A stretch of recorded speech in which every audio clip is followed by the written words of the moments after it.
you. He's a fourth-generation San Diegan, born and raised in the heart of this community. Passionate, opinionated, and always bringing you the real talk on your teams, your city, and everything in between. Braden totally knows his stuff. He's ready for the next step. That guy is good. Live and local, it's the Braden Surprenant Show. But I think Braden's one of the up-and-coming young stars in the media game in San Diego. Now, here's your host, Braden Surprenant. What's up, San Diego? Everybody out there in America's finest city. Beautiful day out in July. What's today? The 16th now? We're about halfway through the month of July, which means one thing. MLB trade deadline's coming up in a couple of weeks. It also means the All-Star game is over with. And last night, I'm going to tell you, since they're the only show on TV last night, I actually did watch the All-Star game from start to finish. So yesterday, after devouring Kraft Taco here, I brought the leftovers in my ride down to the airport to pick up my parents. So they had fresh Kraft Taco as soon as they arrived in San Diego. Went back home, and then I wanted to get the Phil Steele College Football 25 book. And so I had to go buy it at a store. I didn't want to wait for it to be shipped in the mail. It was like, you can go pick it up right now, or you could get it July 30th. All right, I'll just go pick it up right now. So this is what I even did, Frank. I set the DVR to record. I pulled an Elo. I wanted to see the beginning part. I want to see I love the introductions. That's my favorite part, is the introductions of the All-Star teams. They look so much better with everybody wearing their jerseys and their own uniforms again. I don't have too many boomer takes, but that's one of my boomer takes, old man take. They need to be wearing the uniforms of their teams. That's one of them.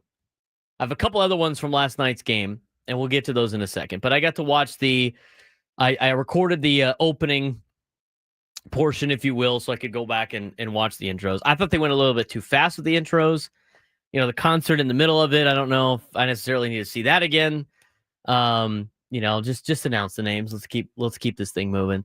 But overall, it was a decent All-Star game. I thought it was okay.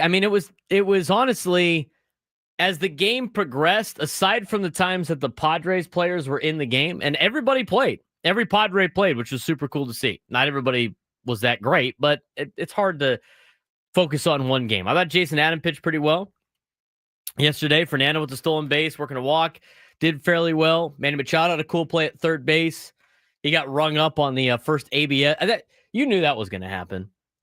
First ABS challenge was going to mess up the Padres. Manny Machado's first at-bat. So overall, when the Padres were playing, I was paying attention, but then outside of that, I was kind of reading the Phil Steele book. And it was kind of a boring game up until what was probably the most entertaining thing of the week at the All-Star game. And that's including the celebrity softball game and watching celebrities try to swing a bat, which is hilarious to watch. The way that they finished the All-Star game yesterday, I thought was fun.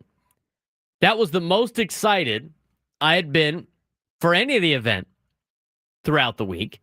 I thought it was better than the regular home run derby. And that was the only time that you actually got to see these players really just be into it. They were playing it cool the whole time. They didn't want to look terrible out there. So that was the level of effort that they probably gave. But the way that they broke the tie last night was awesome. You got to see a little bit of the classic home run derby where you don't have to worry about timing. It was just based on outs. You had 3 swings to try to get as many home runs as you could.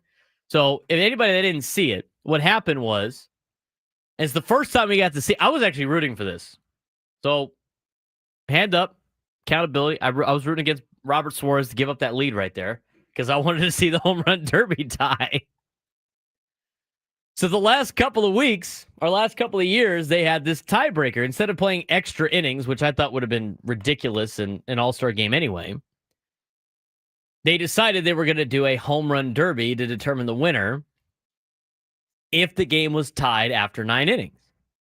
And so what the deal was both teams, before the game starts, would pick 3 batters, and they got 3 swings each to try to hit as many home runs as they could. So you can get a max of 9. And you would go back and forth to keep the tally. So the American League, picked their 3. The National League picked their 3. And they did the swing off. And that was the most entertaining thing of the entire night. And the National League didn't even need to get to their anchor in Pete Alonso. He didn't even have to swing. Kyle Schwarber kind of took the stage as the number 2 coming up there. But you went and watched, and you had both teams were standing almost on the foul lines in excitement, watching the home run derby battle out to see who won the All-Star game. That was fun. And it makes me feel like if we're going to make the All-Star game for fun and for entertainment, for ratings, I don't even know why. I don't know why they don't just try to do that a couple of times throughout the game. I mean, the game itself is not very entertaining because of a couple of things. The pitching staffs are insane, and we already know how great pitching is right now in Major League Baseball. But you have guys throwing 1 inning, if that, pumping heat. I mean, there wasn't many pitchers last night that weren't touching 100. I mean, you saw 102 from Mizorowski yesterday. Skeens was throwing 100. He was just throwing fastballs, and they were grooving in high 90s, hundreds, almost every single pitch that he threw. So that's already difficult. You got a lot of guys that start every single game, coming off the bench, coming off cold, trying to, get into some type of rhythm. So offensively, it's not that great. And what most people want to see in sports is offense. That's why you see all the rules change in the National Football League. It's why you've seen a lot of rules change in Major League Baseball, trying to get the offense going. That's what people want to see. So my thing is with the All-Star game is like, I don't know why they haven't kind of implemented some of these activities throughout the game. Again, it's not a game that counts. It's not a real game. If you're going to continue to say that it's about entertainment because you're bringing in guys like Mizorowski and you're bringing in, letting Paul Skeens start the game, 2 years in a row now. And, it's all about the big name. We're putting Clayton Kershaw on the team. I mean, why was Joe Torre out there? I mean, what was the point in that? So if it's about entertainment, let's just make it entertaining. Do like what the NFL does for the Pro Bowl to an extent. Don't do the flag football BS. That sucks. But they, in between the game, like in between quarters, in between innings, they do other challenges to get you more runs. Make a home run worth 2 or something like that. Do the home run derby parts throughout the game. I mean, there's different things that make it interesting where these guys can go out there and have fun and show off their skills. So from the game perspective, I think they could put a little more juice into this thing. Now, the Hank Aaron tribute was super cool, too. How they did that over the overlay on the field. You saw that originally with hockey teams over the years, but then seeing it on the Major League Baseball diamond, reenacting his home run, that broke the record. I thought that was pretty cool. The festivities of it were fun throughout the entire game, but I still think the home run derby at the end stole the show. And how funny was it that you had most of the starters were already on plane rides to either vacation or on their way home? Because there was a couple of times during the home run derby, I'm like, where'd all the Padres go? Like, I just see Jason Adam and I see Robert Suarez. Robert Suarez was just in the game. That makes sense. It was Jason Adams' first All-Star game. He was kind of taking it all in. Where'd everybody else go? Are they at dinner? No, everybody else was flying home. So the home run derby tiebreaker, I think, would have been better. Jeff Passan put it out, and Brent Rooker threw some shade at him, which I thought was pretty funny. What, am I not good enough for you, Jeff? But Jeff Passan had the what could have been. So Brent Rooker, Jonathan Aranda, Randy Arozarena were the home run derby participants last night in the tiebreaker for the American League. The National League went with Pete Alonso, Kyle Schwarber, and Kyle Stowers. Stowers was in there because Eugenio Suarez hurt his finger, which you're the Diamondbacks. You got to be sweating right now. Eugenio Suarez is like one of your best trade pieces at this year's deadline. He gets a fastball to the finger in last night's game. And that's that's probably one of the big reasons why they don't want to see their guys participating in the Olympics that we're going to get to later on in the show. But what was Brent Rooker, Jonathan Aranda, Randy Arozarena versus the National League of Kyle Stowers, Kyle Schwarber, and Pete Alonso could have been, and I agree with Jeff Passan, Aaron Judge, Cal Raleigh, Vlad Jr. versus Shohei Ohtani, Pete Alonso, Kyle Schwarber. I don't know why they don't make that tie-breaking home run derby the actual home run derby. Why don't you just do two teams like that? I think that'd be more fun. The individual thing is cool. I think at the end of the day, you could give somebody the overall most home runs trophy, but it should be American League versus National League. Do the outs again, go 4 versus 4, and see what team has the most. That's what the home run derby should be like. Because then you'd have everybody like competing for their side and make it so like that particular team that won gets more money in the pot for the entire American or National League if they win. Give some of them the incentives.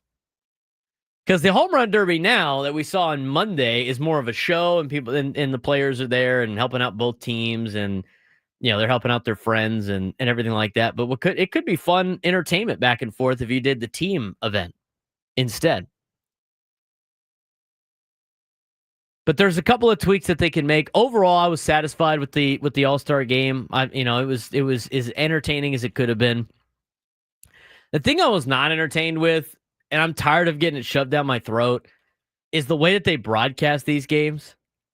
There's a couple of things that Ken Rosenthal did where we're going to talk about, and just the overall broadcast. I mean, I feel like there's a couple other things that Major League Baseball could do that could be better than the in-game interviews.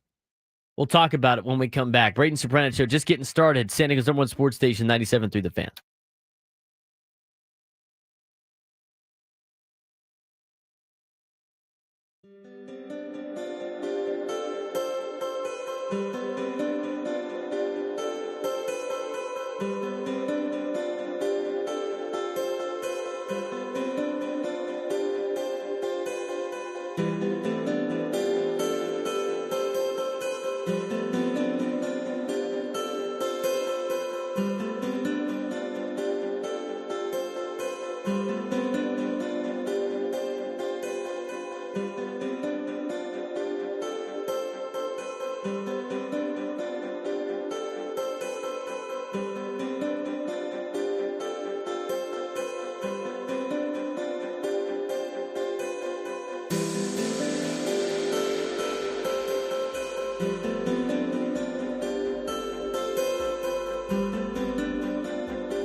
This hour 97 to the fans brought to you by U.S. Wellness Meats, overwhelmed by processed foods. U.S. Wellness Meats offers an all-natural alternative, 100% grass-fed beef, pork, poultry, wild-caught seafood, and more, shipped free from family farms.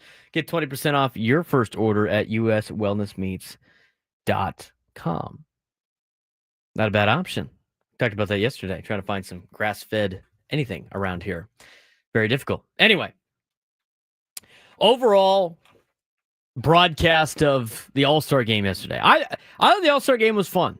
I enjoyed it.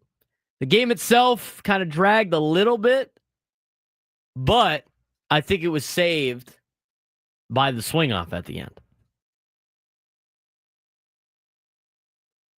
Frank's not a big home run derby guy. Did you watch the All-Star game yesterday? Were you tuned in? I did not watch the game. I had stuff going on, but I saw it was going to a swing-off, and I was like, bleep, now I gotta watch it. Did you watch the swing off? I did watch the swing off. What did you think of the swing off?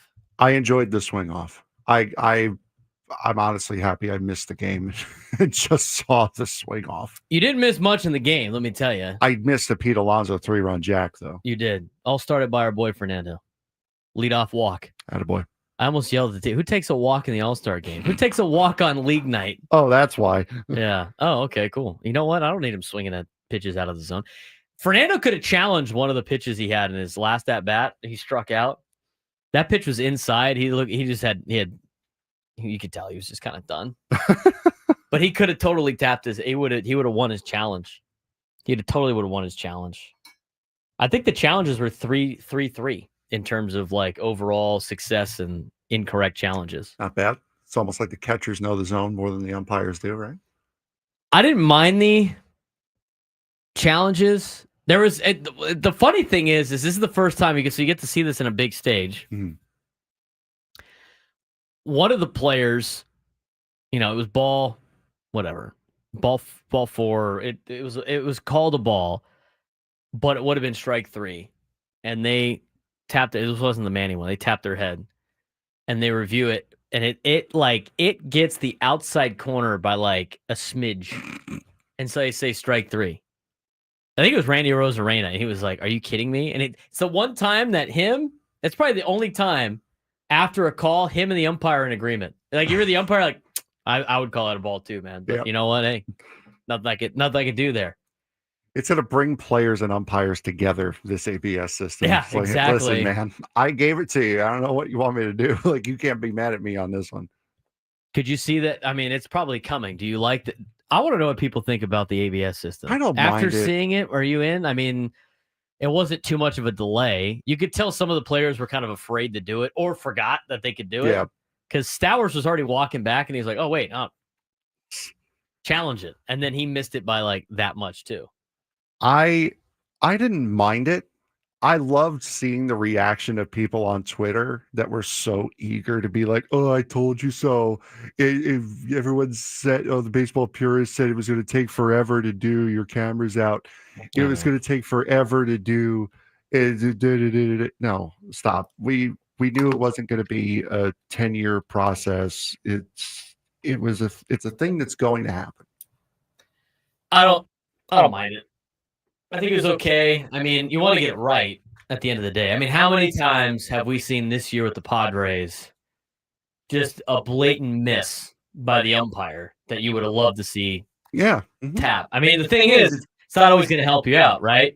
Because the pitching staff can tap their head too, like Manny learned the hard way. Mm-hmm. In which you got the most ridiculous Dave Roberts reaction I've ever seen. Did you see that? I did not know. It's just over ridiculousness. It was just so over the top cringe on his like laughing. Yeah, it probably was funny in the moment for those guys. I don't think it was that malintent, but it just seems so. Manny gets rung up on the ABS thing, and he's just like cackling, bro, really to a high level. I wish I could show it for you guys on YouTube. It might have been on Twitter. I tweeted it out last night. I said that reaction was kind of cringe. It was just a little bit too overplayed. I don't get it. He looked dumb. I agree, Karen. He looked dumb. He's just constantly got the problem with the Padres still. Then he uses all the Padres pitchers in the bullpen. What the heck? Yeah, he did. He ran all of them out there. Yeah. I mean, to be fair though, none of them threw more than 10 pitches. Yeah, I don't really. I am not one of the people that say like I don't want my player to play.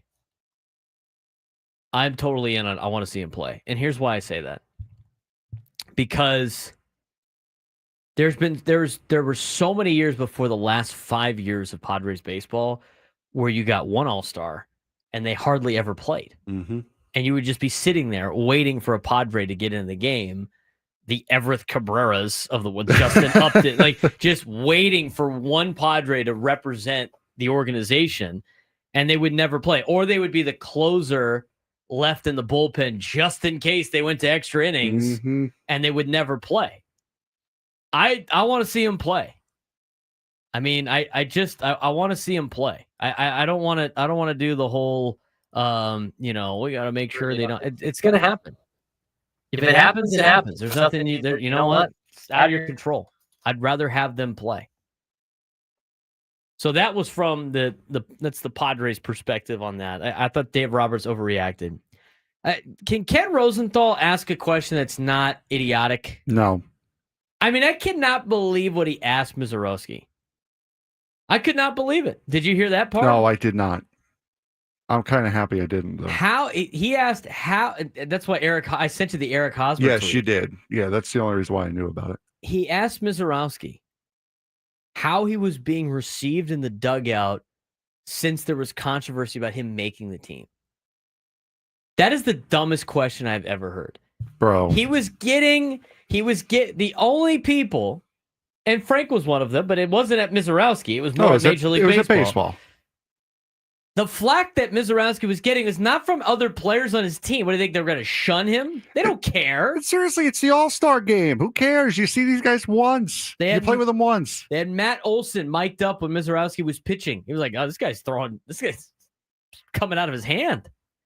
He's throwing gas. I mean, he proved that he belonged to be there. Threw 102 miles an hour last night. So... is it unfair, I think, to a lot of baseball players that he made the team with all-star incentives and everything like that? Probably. I would say it's a little unfair. I think putting him on the team after 5 starts is kind of ridiculous, as Frank said yesterday, as Let's Be Frank with Frank happened. But to ask him the question, it was just so dumb. And everything Ken Rosenthal does on that is so dumb. I haven't had great interactions with Rosenthal either, like at the winter meetings. I mean, he had to drop the whole, like, I don't do local radio stuff when I was younger and producing and trying to get him on, just asking if he'd come on any of our shows. I don't do local radio. Okay, dude, like, whatever. You're sick. The question asked was terrible. The in-game interviews are terrible. Nobody wants to see the in-game interviews. You know what I want to see? I want to see these guys mic'd up, but not being interviewed. Yeah. I want to see how they interact with their teammates. I want to see how they interact in the dugout. You know what I don't want to hear? I don't want to hear Joe Davis asking questions to Tarek Skubal and Cal Raleigh as Tarek Skubal is getting absolutely shelled in the first inning of an All-Star game. I don't want to hear that. I also don't want to hear John Smoltz asking Clayton Kershaw to throw a pitch he doesn't throw. Yeah. I also don't want to hear the audio cut in and out about 1,500 times because players are actively mic'd and dropping F-bombs because that's what they do when they're playing. And then it's like, what happened to the audio? They're in a delay. They cut out the F word. It's stupid. They can have them all mic'd up, let them interact, and when you get good footage, go back and replay it on the replay. That's when you do it. Or do what the National Football League does and have some inside MLB action. One of the coolest videos ever that me and my friends still quote, and I know it's near and dear to Frank's heart. Terry.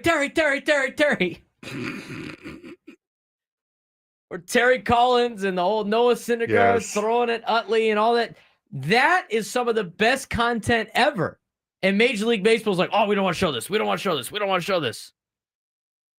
Sorry, that's in the jackpot, Terry. Sorry, that's in the jackpot.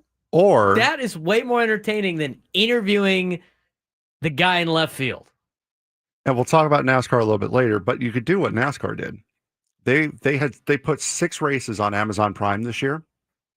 That unfiltered? Uncensored. Yeah, it's great. Completely uncensored. Put the All-Star game, have everybody mic'd up, put the All-Star game, of course, have it on Fox, but also have it on Prime to where you can hear everything. That's where, that is where Major League Baseball and the NFL and college, all of these entities that want to go to streaming, that is what you need to put the streaming stuff on. Yes. That is what and that's what people will pay for. The problem is they don't want to. They want to get the money from Fox, and Fox is like doesn't want to compete with someone. I get that, but I can't get behind the in-game interview. Who wants this? There's nobody in baseball that wants this. No, there's nobody that's not a baseball fan. It's not like winning people over. There's no Joe Schmo that doesn't watch baseball. Like, you know what? I'd probably watch more if I get to hear Joe Davis interview Tariq Skubal as he's pitching. Nobody's saying that. Nope. Inside the NFL stuff is great. It's phenomenal content.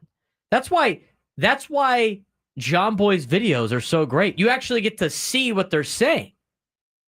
And to be honest with you, after I watched that whole Terry Collins, our ass is in the jackpot, Terry, that video that goes around at least twice a year on social media, I was actually on the umpire side. Yeah. They don't want to do it because they don't want people to alienate. They don't want to alienate their umpires from everybody else. I'm going to tell you right now, the more I hear the umpires, the more I'm like, okay, I see that side of the story here. I understand what's going on instead of us just going like, I don't know what he's saying. Let's just be mad at him. There's so many things that baseball can fix on these broadcasts. So that the in-game interviews, that like right before they went up to bat, I don't need to see those. Like ESPN does it for Sunday Night Baseball. They're awful. They're so bad. The in-game is one thing, but also the in-between innings with the manager. And I don't need it. They're not going to tell you anything anyway. It's the same thing like the USFL, XFL. I don't even know what it's called anymore. The Spring League stuff. It's the USFL. It's the USFL now? Or the United Football League? Yeah. Is it the UFL now? Whatever. It's a football league. The spring stuff. The spring thingy with the pigskin thing and the helmets and NFL. The not NFL football. The not NFL and not spring game from like the SEC. That deal. They do the same thing. They have guys mic'd up, but it's just way too much. This is way too much. I don't need to hear their play call. I don't care. The only thing I do want to see mic'd up, but again, these organizations are afraid of. But the UFL springy football thingy, that league, they mic up the replay operator.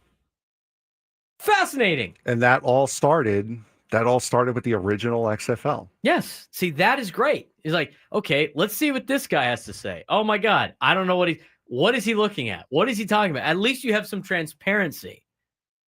They just don't want to like expose their guy. I mean, that is what people want to see and listen to, not this forced interview crap or Ken Rosenthal asking the kid who has pitched in 5 major league games whether or not he's being received well in the dugout from his teammates because they don't think he belongs there. I don't know, dude. I don't remember anybody saying none of these. I don't remember any athlete during the media availability going like, man, you know what?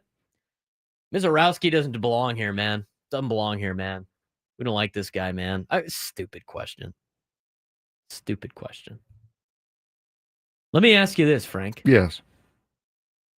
Padres and Mets come down to a home run swing-off. What will your order be? I will tell you the Padres order, and Frank will give you the Mets order when of we the come current back. of the current team. Current team. Current team. Okay. Current team. Home run swing off. Who are you throwing up there in what order? We'll talk about it when we come back. The Braden Surprenant Show, San Diego's #1 sports station, 97 through the Fan.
10:38 on a Wednesday. He's Frank Marchese. I'm Braden Surprenant. This is the Braden Surprenant Show.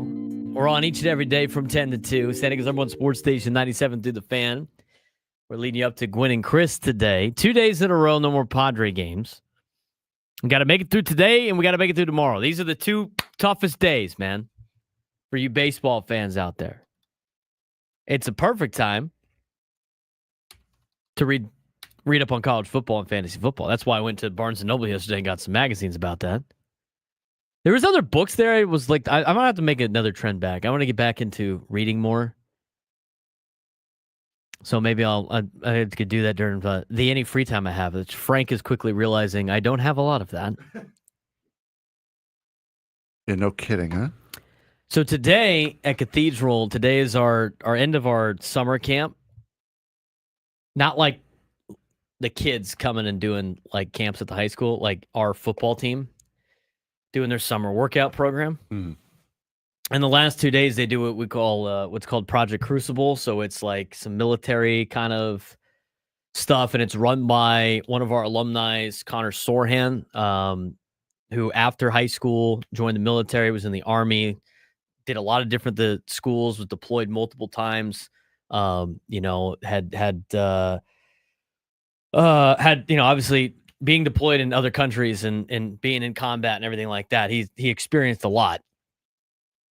And so he comes back, and he's on our coaching staff, which is great now. He helps me out with special teams, but he leads a great program with Project Crucible, in which he puts a lot of guys through some military type training that helps with team building, that helps with critical thinking, that helps with a lot of different things that really help our kids. And every time we do, it's very difficult. Like it's not an easy thing to do. I never had to do it in high school. They started doing this after I left. Mm-hmm. But it's like following simple instructions. And then if you don't follow the instructions, everybody owes for whatever, and doing different things, trying to teach kids how to critically think and make things easier for themselves, and just kind of some military stuff. So they're doing that now. They start at 8 a.m. I didn't go in the morning because I would be there for like an hour and 15 minutes. I had to come down here, but I will be going back there. So they're going to be there 8 a.m.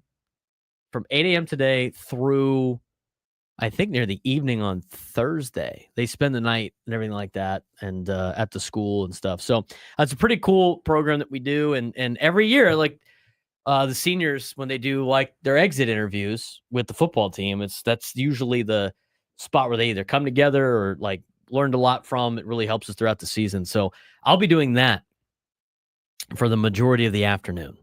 I'm not staying over. The head coach can do that. I'm not going to stay over at my high school. Something I don't want to do. And it is weird being at like the other day. We meet in classrooms sometimes, and I'm just like, I haven't been in this building since I was at this school. So, and like all the teachers are different now too, which is super weird, but it's just being there all the time. It's just, I feel like I've never left. I did get a decent amount of S-talk at OTL for my Cathedral shorts.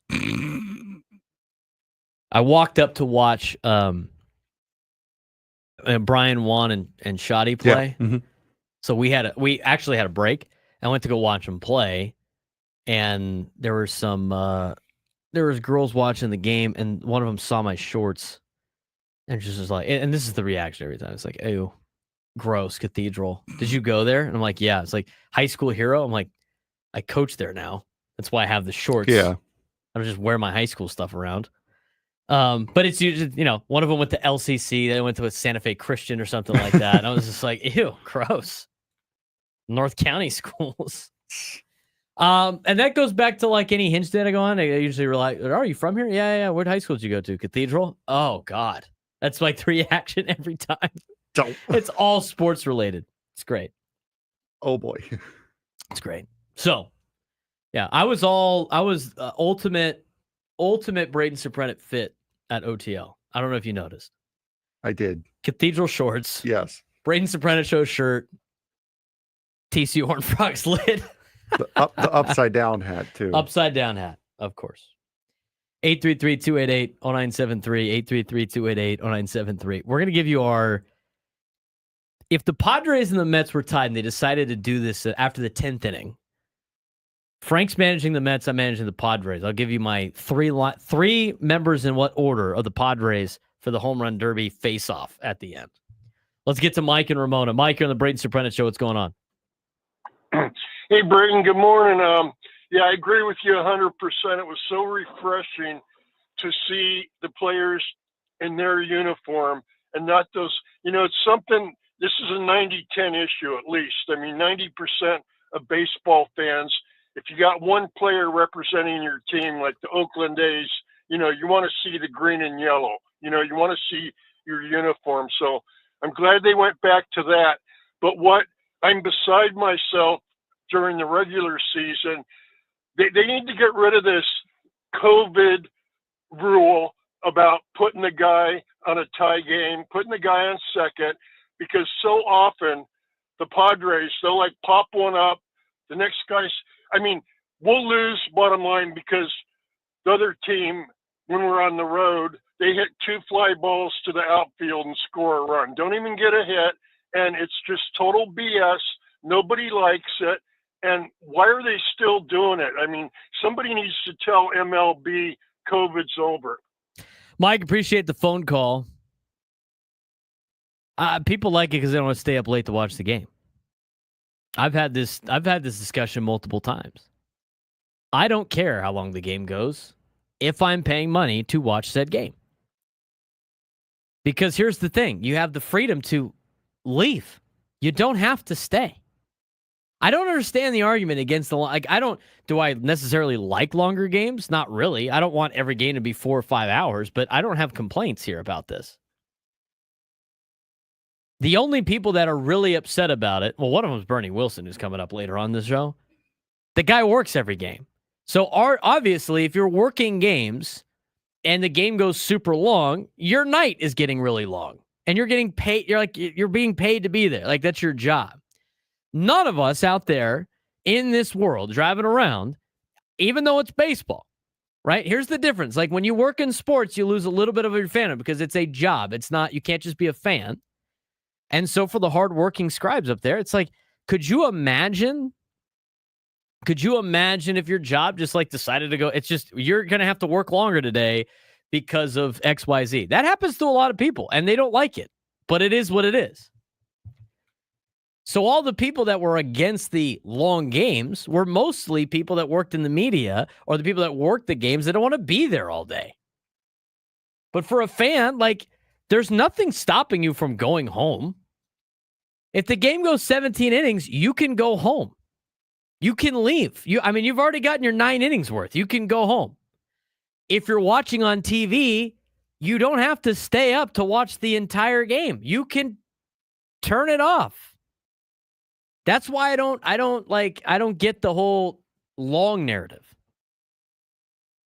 Nobody complains about college football games being long. I went to Tennessee, Alabama a couple years ago. It was 2 hours into the game. They didn't even finish the first quarter yet. It took 5 hours. Nobody complains about that. It's just an interesting complaint, I think, from baseball fans about the whole, we want less of the sport. I don't get it. I understand from a media perspective. People that have to physically work the games. I get it. I don't want to work longer if I don't have to, right? Anybody working a job? You don't want to have to work longer than you have to if you can get it done quicker. I totally understand that. But for some people that watch the game, there's nothing that says you have to stay the entire game. You're not being locked into Petco Park. Hey, sorry, you can't leave yet. Game's not over. I just find those comments ridiculous. Now, in terms of the guy on second, again, nobody cares. They're not going to change it now. They're having all this success with the pitch clock and keeping the game fast. I remember the big argument again for having the game go quicker was, well, what about when you bring your family to the game and it's a school night? You want them to see the closer. Really? To see the closer. Your 8-year-old kid could really, he's there to eat ice cream and watch his favorite player hit the ball a couple times and he's knocked out. It's over. It's he doesn't need to see Robert Suarez pitch. I don't know. Maybe take him during a day game. It's just there's there's ways around this. So I never understood the whole, like, we got to speed up the game thing. I am glad that these guys aren't like taking 45 minutes in the box. I mean, that should have been eliminated anyway. But the whole extra inning thing is, the people that complained about it the most were the people that either don't necessarily like watching baseball, or they're the people that are working the game. I don't mind the guy in second, but what I think would be the ultimate that makes sense would be treat it like soccer or hockey, where you get a point in the standings. Put a point system in. If you go to extras, you get a point. If you win in extras, you get the winning. You get the 3 points for the win. I mean, they literally do it in hockey. They still do 3-on-3 in hockey for overtime? Yeah, they do a 5-minute 3-on-3s. Right. They do the 3-on-3. Is that relatively fair in terms of determining a winner? No, but it gets it over with fast. And guess what? You get a point for going overtime. So, to me, what would make the most sense is go ahead, put a runner on second, and get a point in the standings. So if the Padres are tied with the LA Dodgers or whatever like that, and they go into the 10th inning, Padres get a point in the standings. All right, cool. Let's try to get the extra 2 points by winning this. And if we don't, forget it. It's not a great way to determine a winner. It's a great way to get the game over with quick. The other one I wouldn't mind to see is at least putting a guy in first. Because if you put a guy in first, you theoretically have to get a hit or work a walk to get a guy in. It's not sack, we got to run. You can put somebody at first. But it's a good call by Mike. Not kind of the direction I thought I was going to go for this particular segment, but I don't have any qualms about it. I just don't get the baseball fans that want to see less baseball. I don't understand. 833-288-0973, 833-288-0973. Bob in San Juan Capistrano, you're on the Braden Surprenant Show. What's going on, Bob? Hey, not too much, Braden. How you doing, buddy? I'm doing well. Hey, I actually stole my thunder because I was going to call and just say, if they could change it to, like, when you go to the extra inning, start the 10th inning with the guy on first base. I mean, make him get a base hit or some kind of a hit to draw him in. If that doesn't work, then put the guy on second in the 10th inning. Let's work it that way, because you're right. I mean, it's like they put him in second base right off the bat. The Padres don't do enough of. Just bunt the guy to third base, then you've got 2 shots at getting him in. Instead of having, I don't know, somebody up there and he pops out, the next guy strikes out, and then it's like useless to get the guy in for second. But you just kind of stole my thunder, and that's about where I was. Thank you for the phone call, Bob. It just depends where you're at. Like, if you're in the top half of the inning, you don't want to just try to play for that one run. You want to play for the big inning. It's like if you led the inning off with a double, you don't want to see a bunt over and then a sack in and then start over again. Because remember, a base hit theoretically could score the guy at second base. That's why that's why he's in scoring position. But I can see where Padres fans' frustrations are on that, because they've had, in the last couple of years, have not been as successful in extra innings. All right, Frank. We got a little bit of time here. Home run derby tiebreaker in a regular season game. We're not advocating that we want that, but we are saying if the Mets and the Padres were tied going in extra innings and they decided to do a home run derby swing off like they did last night, you get 3 swings each, what is your Mets lineup to go against my Padres lineup? Lindor, Soto, Alonso. Lindor, Soto, Alonso. Mm-hmm. I feel like it's pretty easy for the Mets. 2, 3, 4 in the order. 2, 3. Yeah, that would be in that order. I would take it. I like Alonso's the anchor is good. I think the anchor needs to be like a guy that's just mostly paid to hit home runs. So for me, I'm going Fernando leadoff because he could lose 3 early, get a little easy start. Manny Machado, your best pure swinger on the team, number 2, and then I go with Gavin Sheets as 3. We're not doing Bryce Johnson, T. Wade, and Maldonado. No.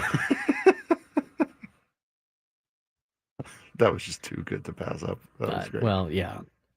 But I mean, it's a solid one. You kind of lose it on Sheets a little bit. Yeah, but Sheets he's a home run guy. Like, that's what he's a power guy. And right. And you got to remember, this is batting practice. No, I agree. Sheets in batting practice could just lose one every time. You know who might be able to get into a home run swing rhythm is Jake Cronenworth. Probably, yeah. He He's has kinda had got strings. that swing. He has had strings in his career too, where he'll hit like 3 or 4 in a week and then not hit another one for a month. So The reason why I don't like Fernando or Manny third is because they're such good hitters that they might just lace a ball off the wall. Because they're not power hitters, right? Like poor Aranda last night. Yeah, he hit 3 missiles. None of them left the yard. I was rooting for that ball to go out, by the way. I was I hoping. I wanted to see Alonso swing. Absolutely. I needed to see Ken Rosenthal interview Pete Alonso while he's deadlifting. That would have been the best. That would have been the chef's kiss of the night. Is Rosenthal interviewing Pete Alonso while he deadlifts, getting psyched for like his favorite part of the entire year. All right, hold on, bow tie Kenny. Let me just pump a couple 250s here, and then let me finish my set. Let me finish my set. He's such a goober, but he's our goober. He's your goober. He is our goober. He is your goober, and I love it so much. He's had a real renaissance this year. Bow tie Kenny. Do you think if think he could spin that thing? You think Ken Rosenthal, when he goes to like Italian restaurants, only gets the bow tie pasta? I can't eat that. No spaghetti. You got bow ties back there? Got bow ties back there. All-Star Week Radio, ladies and gentlemen. That's a great. Come on. That was funny. I got Go Aztecs. Got him. Would I wear a bow tie? No. I mean, I'm a nerd, but I'm not that nerdy. He'll order bow tie pasta, though. I will do that. All right. Enough about the All-Star game. Join the show, 833-288-0973, 833-288-0973. Let's talk about the downside of this week for baseball. We'll talk about it next.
Hour number 2 of the Braden Surprenant Show, live and local each and every day from 10 to 2. Setting us up on Sports Station 97.3, The Fan.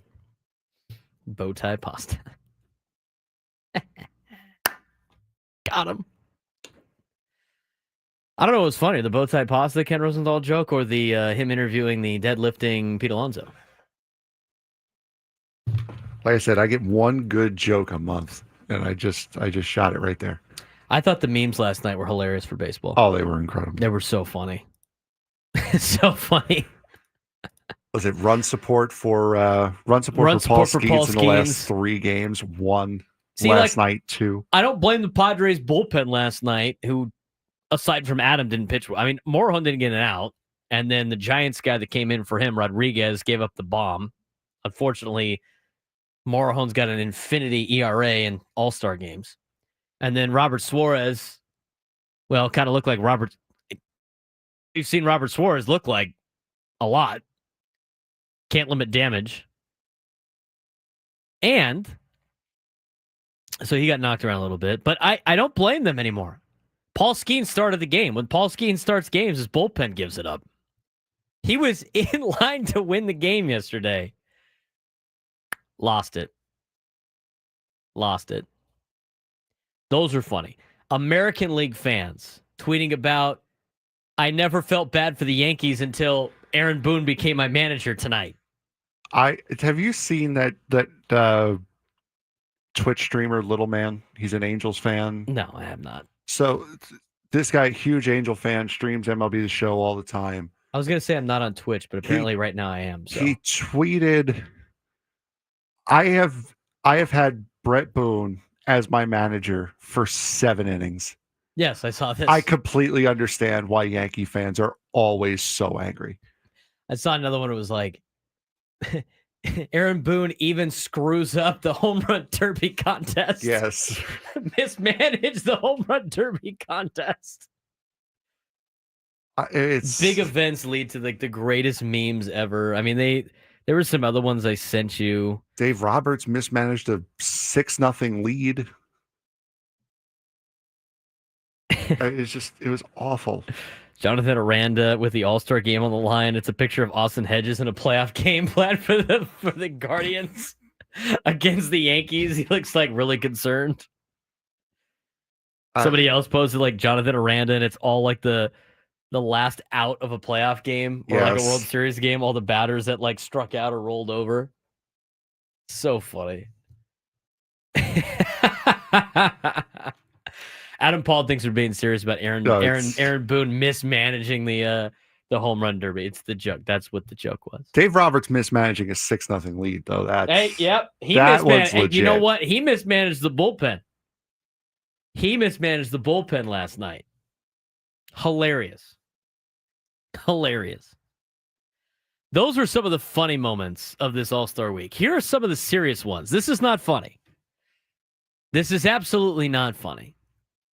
If you're a Padres fan, if you're a baseball fan, it's time to get a little serious here about some things that were said this week at the All-Star game.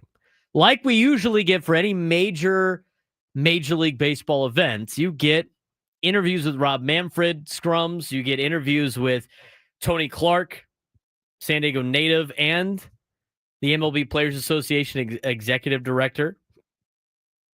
You get Scott Boras talking about one of his clients that should be activated from suspension soon. Who knows if he gets another shot? I hope not, but you never know. But the two biggest things, the two biggest things that came out of this week's All-Star game. One is something we're going to talk about at 11:15 up next, and that's Major League Baseball and the Summer Olympics. And number two, which I think is the most important, is the salary cap fight. And this new CBA that's going to happen at the conclusion of the 2026 season. So baseball fans, you got a half of baseball this year and all of next year, and who knows what's in the future. Here's what was said this week at the All-Star break in Atlanta at the All-Star game. Let's start with Tony Clark.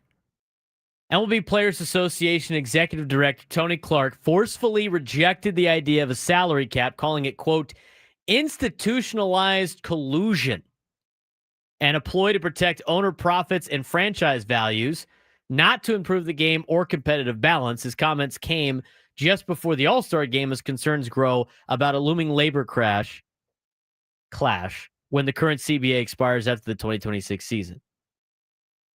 I think institutionalized collusion is a little bit too far, but we'll get to that. Meanwhile, Commissioner Rob Manfred said he's not actively pushing for a salary cap, but emphasized Major League Baseball's need to fix the economic imbalance and address declining local media revenues. He cited that fans in smaller markets feel their teams can't compete with big spenders like the Dodgers, Mets, Yankees, and Phillies, who are shelling out record payrolls, while teams like the Marlins and White Sox sit near the bottom. Players and union leaders, however, believe a lockout is coming, and stars like Pete Alonso are already preparing for a potential fight. The situation is drawing comparisons to the 1994-1995 MLB strike, which also centered around a proposed salary cap. Here's what you need to know. And like I said on the roundtable, and I'll continue to say it, I am pro-fan in this group. I am not pro-player. I am not pro-owner. I am pro-fan because that's where I sit in the middle of this. I do not get paid extra for any of these guys.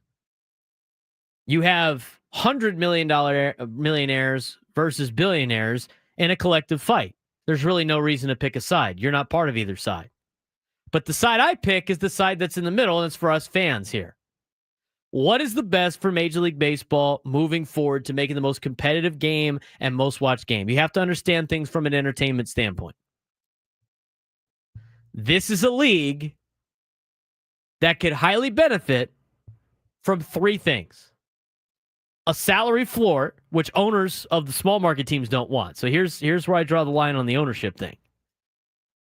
You can ask for a salary cap all you want, but you better put in a salary floor. Because the teams mentioned, the White Sox and the Marlins, teams like the Pirates that don't put any of their money that they get from these luxury tax payments out, and they pocket it, that needs to get shut down too. A salary floor needs to be implemented in Major League Baseball. But I also think there needs to be a salary cap that needs to be implemented in Major League Baseball on top of revenue sharing. There's a reason why the National Football League does so well business-wise. There's a reason the NBA does well business-wise. I think both the NBA and the NFL, aside from being popular sports, baseball's popular sports, growing in popularity, they understand how to run a competitive league. It needs to be competitive. Now, the NFL is a little bit more than the NBA. But you have to understand something. For everybody that goes like it's limiting resources, limiting how much money they make, this is the rules of the industry in an entertainment-backed entity in which competition drives revenue.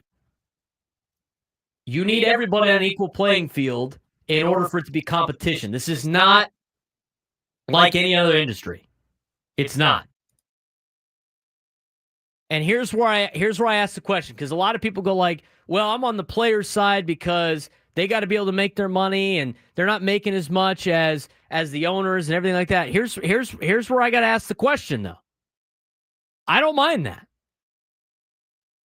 But to say that the players need to be able to make as much money as possible, but the owners are not allowed to, why draw the difference? Oh, we don't like the owners. Okay, well, just because they make billions, where's the cutoff exactly? I mean, Juan Soto is $250 million away from being a billionaire player. If he reaches $1 billion, does he need to be capped now? I mean, where are we drawing the line exactly? So if you believe that the players should make as much money as the market would allow, which I agree with, you also have to say the same thing about the owners assume all the risk. You could play. I mean, here's the thing, and this is where it goes down to. You hear this argument all the time, too. Well, if it wasn't for the players, they wouldn't have a league. Is it the players or is it the league? I only think there's one player in Major League Baseball that could go to any league, and that league could be profitable, and he could be extremely profitable. His name's Shohei Ohtani.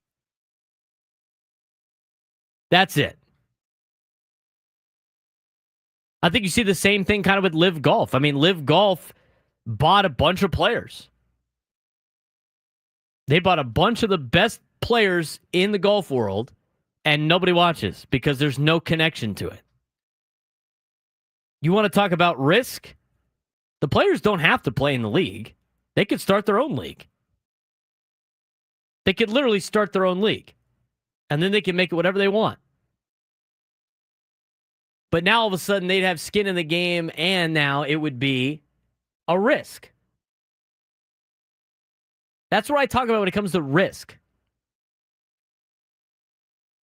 The other thing with this whole argument, again, it's going to sound like I'm pro players, but I'm just telling you in the middle here. This is what you need. Again, pro fan.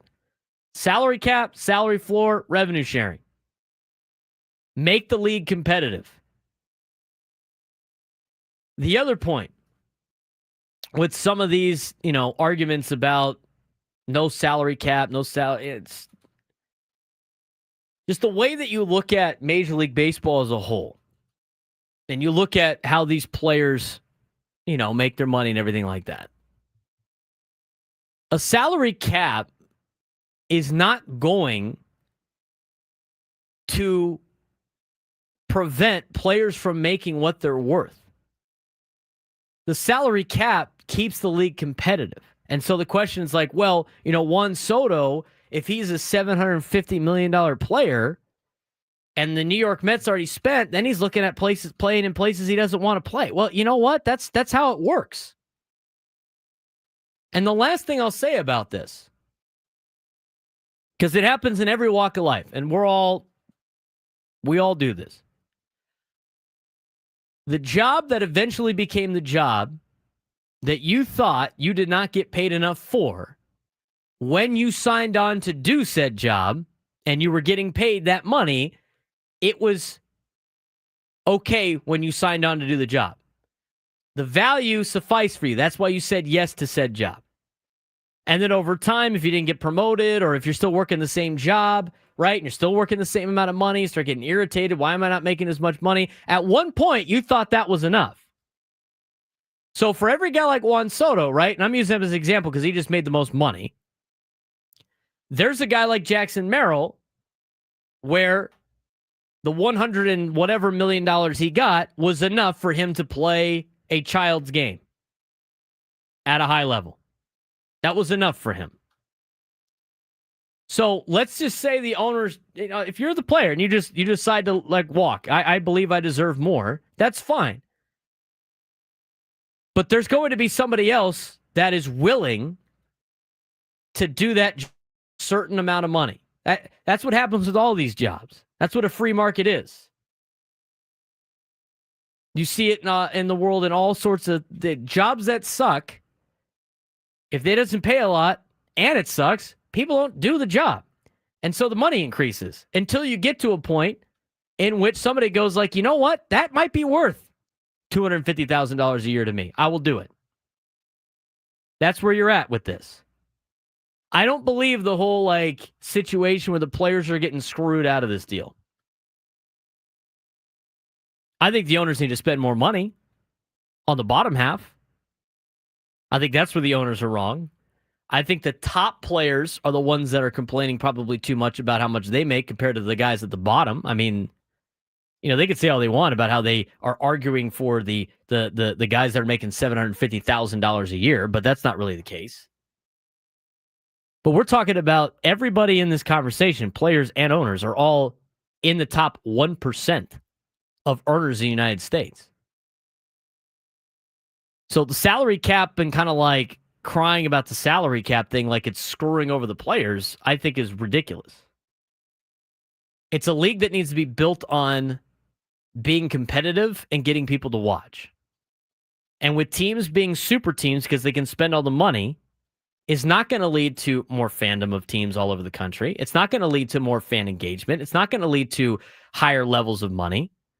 And eventually, it will lead to lower TV contracts and lower money. And all of a sudden, the players aren't going to be making as much anymore because this group of this era of baseball players ended up taking it all. Same with this group of ownership. It's both of them. And Frank talked about this off air, and I totally agree. They are both parties are risking killing the golden goose because neither one of them wants to compromise in the middle of what's better for Major League Baseball in the future because of greed. And we're starting to get some of that. But if you want to see the best sport, the best level of baseball, highly competitive, it's with the salary cap and it's with the salary floor. You have to make the A's spend money, and you have to limit the Dodgers spending money. Because if Juan Soto becomes available and all the big market teams already spent their money on top players, then they go somewhere else. And now you have stars on every team. So when the Pittsburgh Pirates show up, now they got Paul Skeens right now, but when the Miami Marlins show up, they got 3 or 4 players that you're paying to see. It's the betterment of the game. For a competitive standpoint, for an eyeball standpoint, for an entertainment standpoint. Now, the players need to be able to get something back in return. They need to ask for more days off. It's got to be like this. This might be the end all be all, and you could blame the abusers, which is the top levels, the super high level teams that are over that like the Dodgers. And you can blame the teams like the A's that ain't spending any dollars that are making this a competitive bidding business. There's blame to go around everywhere on both sides. But for the betterment of baseball and for the betterment of the fans of Major League Baseball, revenue sharing, salary cap, salary floor needs to be part of this game. 833-288-0973, 833-288-0973. Speaking of growing the game, Olympics 2028, MLB players playing in it? Well, as long as greed doesn't get in the way of the ownerships, or maybe Rob Manfred, we'll talk about it when we come back. Braden Surprenant Show, San Diego's number one sports station, 97 through the Fan.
Baseball coverage on 97 to the Fans presented by T-Mobile. At T-Mobile.com and get a great deal on iPhone 16 Pro. Braden Surprenant Show live and local each and every day from 10 to 2 on San Diego's #1 sports station, 97.3 The Fan.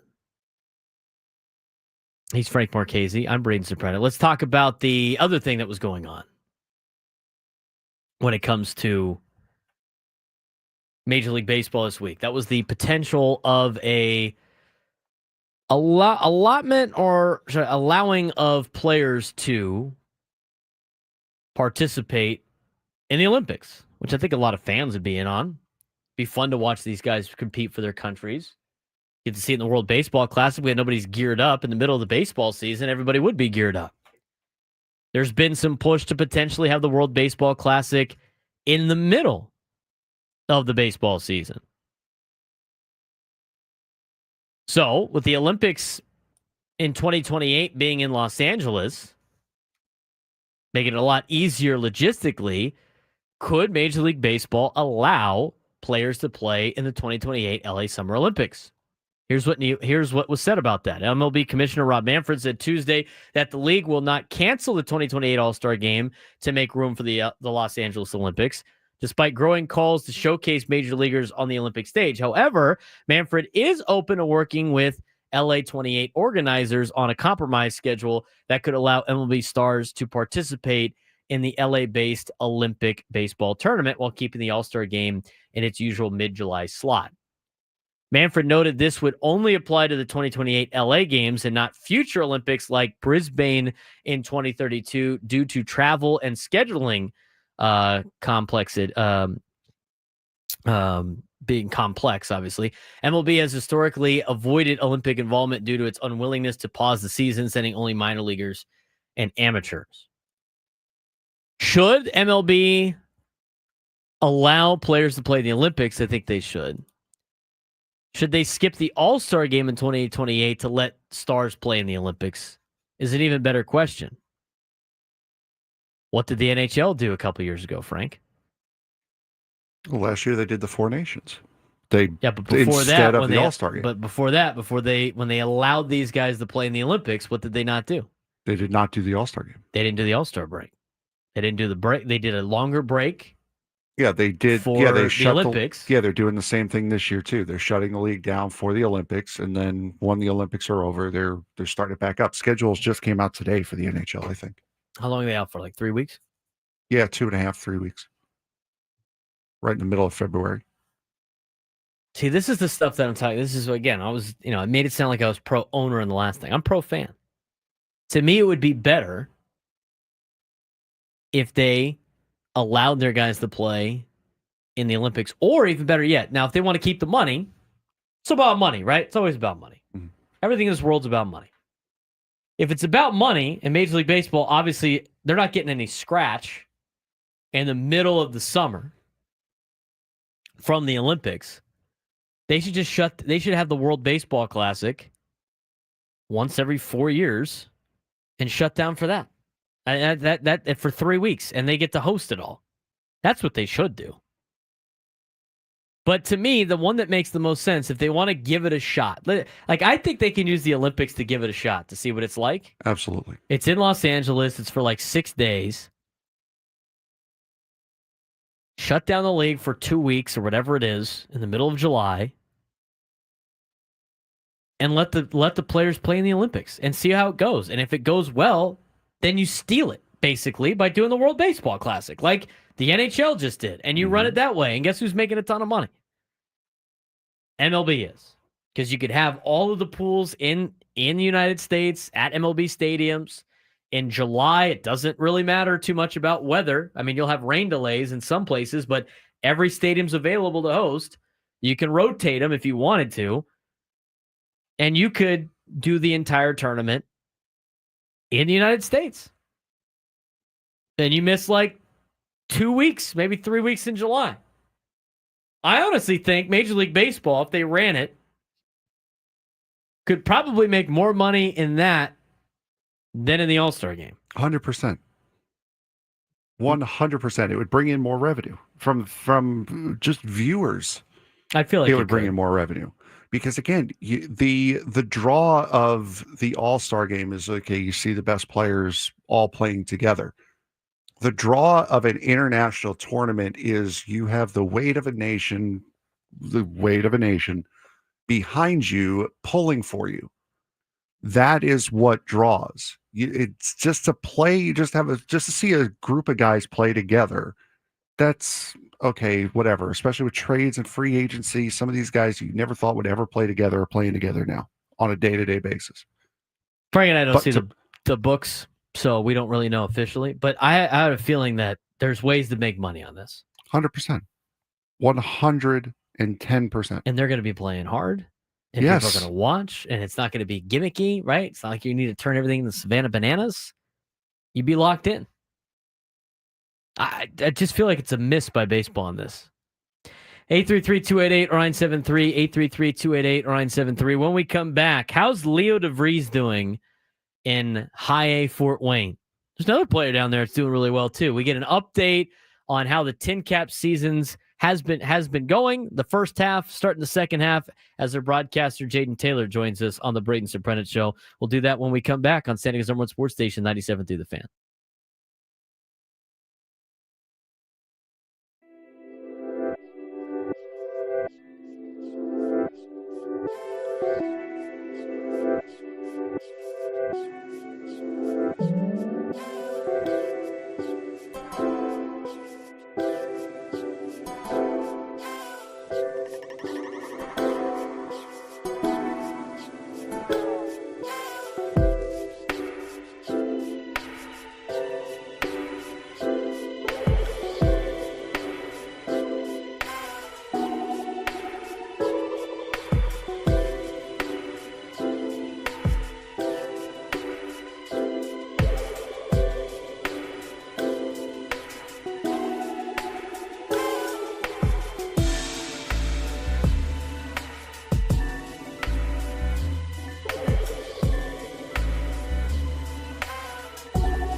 We're about to have to push the sports fix a little bit, but we'll see.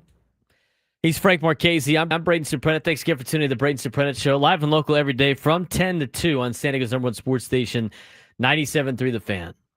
We're going to get back to this salary cap, salary floor thing for Major League Baseball in a second.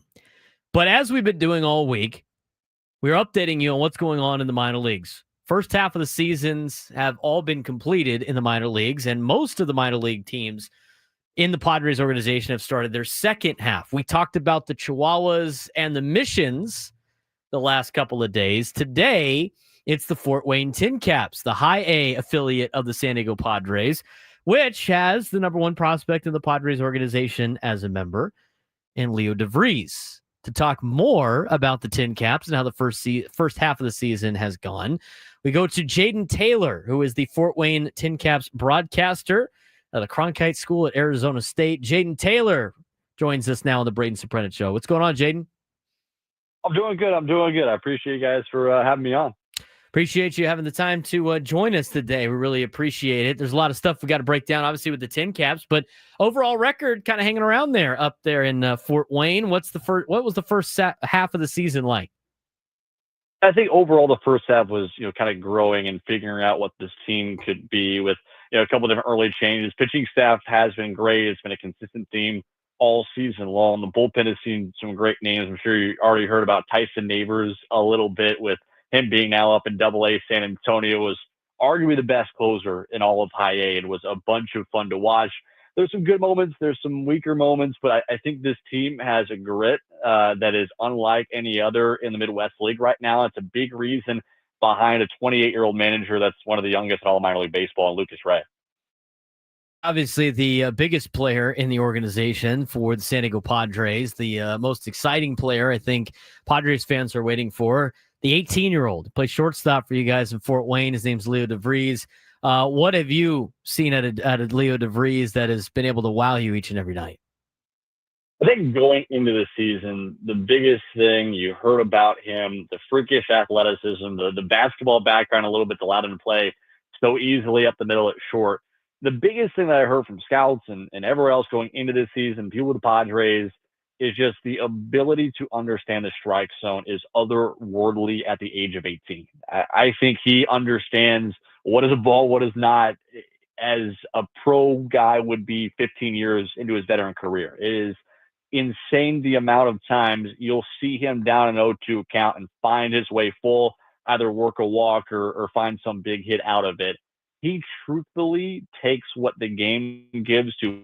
It's extremely rare that an 18-year-old kid that has the presence at the plate that he does, that has, again, the pure raw talent that he does, would be willing to do that. He's one of the best in this team right now in working free passes and working walks. He extends long counts, and he does not try to take an at-bat for himself. There are loads of times you'll get in the back end of ball games, understanding what the game dictates, he will go to that. I think there's a lot of times you'll see young kids in a big moment later on in the ball game, bases loaded, something like that, and you're looking for the home run ball to be the hero. Now, he understands what he's going to get, understands what he wants, and understands what's going to help the team. And I don't think you see that a lot in a guy that's that age. And his ability to turn that switch of a team at bat truthfully is something that's going to help him rise to the ranks. That's why he's the #3 prospect in all of baseball. Well, the other thing, too, is the reports that we've gotten, especially from, the representation of the Lake Elsinore Storm that had Leo last year. It was his maturity beyond his years. I mean, it's then 17 years old. He was acting like a 25-year-old veteran in the clubhouse. He ends up getting hurt and during the postseason, but the team needed him around there to kind of help lead them even from the bench. In your interactions with Leo, on a daily basis, working for the Tin Caps, can you speak at all to what he is like, as a person and maybe the maturity that he might have as he's only just 18 and probably should have just graduated high school? Yeah, I think it's a fun mix of where I think he knows when and where to be both sides, to be the fun guy that's in the clubhouse, kind of being rah-rah, having fun, messing around with the players. I think the camaraderie with this group is really big because a lot of these guys outside of him were from single A like Elsinore last season. So the connection and the camaraderie with his team is always there. I think he's a guy that is going to consistently be loud in the dugout, pushing for these guys to get big at bats. And then, outside of it, when he needs and knows he needs to be professional in those type of environments, I think he knows when to have that professional sense with him. We had, media availability, for him going to the Futures game about a week ago. And it was this clear understanding of what he wanted to do. He went out there. He shook everybody's hands down the line as he went up. He shook everybody's hands down the line as he left. Said thank you, looked them directly in the eye the entire time. I don't think you see that a lot of 18-year-olds. And again, I do think that's possibly because he's a little bit more used to it, because he's, as much hyped as a guy can be at this level. But the understanding and the willingness to take that time and do those small things that a lot of other players might not shows the maturity. We're talking with Jaden Taylor, who is the broadcaster for the Fort Wayne Tin Caps, the High A affiliate of the San Diego Padres. Recap of the first half of the season for the Fort Wayne Tin Caps, but also talking a lot about Leo DeVries being the number one prospect in the Padres organization. Obviously we've talked about and we've heard a lot of the pros about this young player. He's still young and he's in High A, and obviously he needs to work on a couple things before he gets promoted. From what you've seen, or more from what scouts have said, what are some of the areas that Leo needs to work on, or has been told to work on before he can graduate to the next level? I think for him, the next step is the defensive process of getting to that next level. The error category, at least the number has jumped up from a year ago. Talking with other people in the Padres and looking overall at his numbers and what he's been able to do, the basic, just E marker is a little bit higher than it was the year before, but his metrics of getting to the baseball and being more efficient up the middle at shortstop has actually took a step up from a year ago. So the process is there. The steps are still there. To me, truthfully, I think that the defensive growth that needs to be there is simply going to come with games. I think you have a guy that was in an international circuit that only played so many games at an organized and collective level down in the Dominican Republic and Oshawa. And again, you simply just need more games to get him underneath there, to get him a little bit more comfortable at shortstop. The flashy plays are there. He is going to be able to make the cool play. There are times where you're going to see him make plays that guys at AAA, guys in the majors can't quite make at the shortstop level. Now it's about honing things in sometimes and allowing him to make the simple plays, the more consistent plays. And simply it's going to happen when he gets more reps over there at shortstop. The good thing, he knows that is a thing he's working on. He's a guy that's going to be out there early, pretty much 2 to 3 times a week. He's trying to get out there specifically to work in his game at shortstop earlier in the day, working with our bench coach in Luis Mendez, who's been a big helper for him, was in the minor leagues for 6-7 years. And those two working, that relationship has really built Leo's overall rapport with the team and overall rapport with his next steps and his growth. And I think he understands those areas. I think for him, talking with him specifically about where he thinks he needs to grow, he's not really pushing towards one specific part of his game. I think he knows he's in High A right now. At some point, you're going to have to get better at everything to be able to get up to the major leagues, which is his goal one day, to be able to be an impact player with the Padres in San Diego. So the whole goal for him is he's going to get incrementally better at every single thing he does every single day. And that comes with just going out there and playing each night. Obviously, he's the most notable name, I think, for a lot of Padres fans when it comes to the Tin Caps. But there's been some other great players so far this season. One of them that's jumps out on the stat sheet, Brandon Butterworth, who plays second base, plays a little shortstop. Paired with Leo, has had an outstanding first half to his season. What can you tell us about this player? Butters, we call him Butters. This is the easy way to do it. Everybody calls him slipping on butter. Whatever phrase you want to call it, smooth like butter. Any way you can do it. He loves it. He's had a bunch of fun. The biggest thing for people that might have seen the Tin Caps 10 years ago, or a former real big prospect within this organization, Trey Turner, is the comparison you are going to see day in and day out with Brandon Butterworth. I don't think the speed is quite the insane level that Trey Turner was, but an undersized guy out of Monroe, North Carolina, always felt he was under-recruited, and that's been a chip on his shoulder ever since he was 16, 17 years old. Went to Western Carolina for 2 seasons, played there, then with some of the movement in the transfer portal, got his way up to NC State. when talking to him, the coaches at NC State looked at Butterworth as a guy who legitimately was next Trey Turner. Of course, Turner went to college, won the College World Series with NC State. They felt he could be that next player at shortstop. I don't think there is a player, I truly don't think, maybe at the high level, or at least in the Midwest League, that I think has the motor, like just the ability to go, and play at 100% full max effort all of the time more than Brandon Butterworth. He leads the team in doubles this season. 6 of those have been like hustle doubles. It's not guaranteed doubles. Truthfully, showing off his speed, showing off his grit has been the thing that has kept him in the lineup all season long. I truly think he is the best defender on this team. I think he's going to make the close plays. He's going to make the guaranteed ones, and he's going to show the flashy play here and there when he needs to. And the last month, he's finally figured out how to get into the barrel a little bit. He's gotten a little more pop. He's been leading the league in extra base hits the last 3 weeks. He finds the barrel consistently, and that's the biggest thing for Butterworth. He's a very day-by-day guy. He's a very process-oriented player overall, and it is going to get him up the ranks for a long, long time because of just the wide skill set that he has. Talking about Fort Wayne Tin Caps broadcaster Jaden Taylor here on the Braden Surprenant Show, getting us an update on what's going on for the High A affiliate of the San Diego Padres. Last thing for you, really, let's talk about the pitching staff. We were talking with the Missions broadcaster yesterday, and the pitching staff of the San Antonio Missions has been legit. Pitching staff of the El Paso Chihuahuas has been legit. The Padres have had a lot of compliments on the depth that they have in the pitching staff in the minor leagues. What can you tell us about Fort Wayne's? This group's been great, especially as of recent. 8 quality starts in its last 3 weeks. That's second most of anybody in baseball outside of Charleston out in the Sally League. They've been great. 2 names I think you're going to want to look at if you're a Padres fan right now.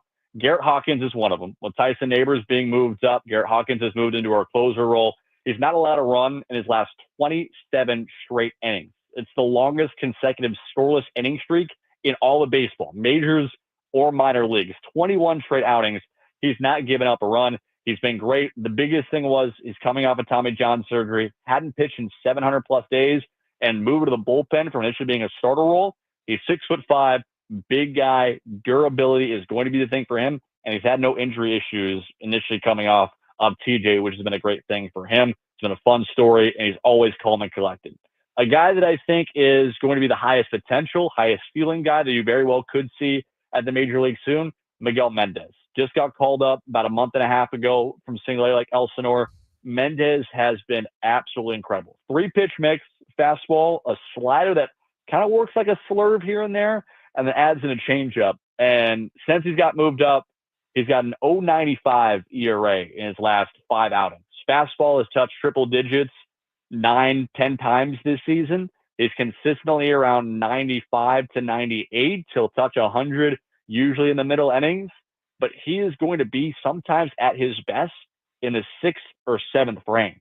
He has, again, a guy talked about has a motor. Miguel Mendez has a motor like nobody else in the minor leagues.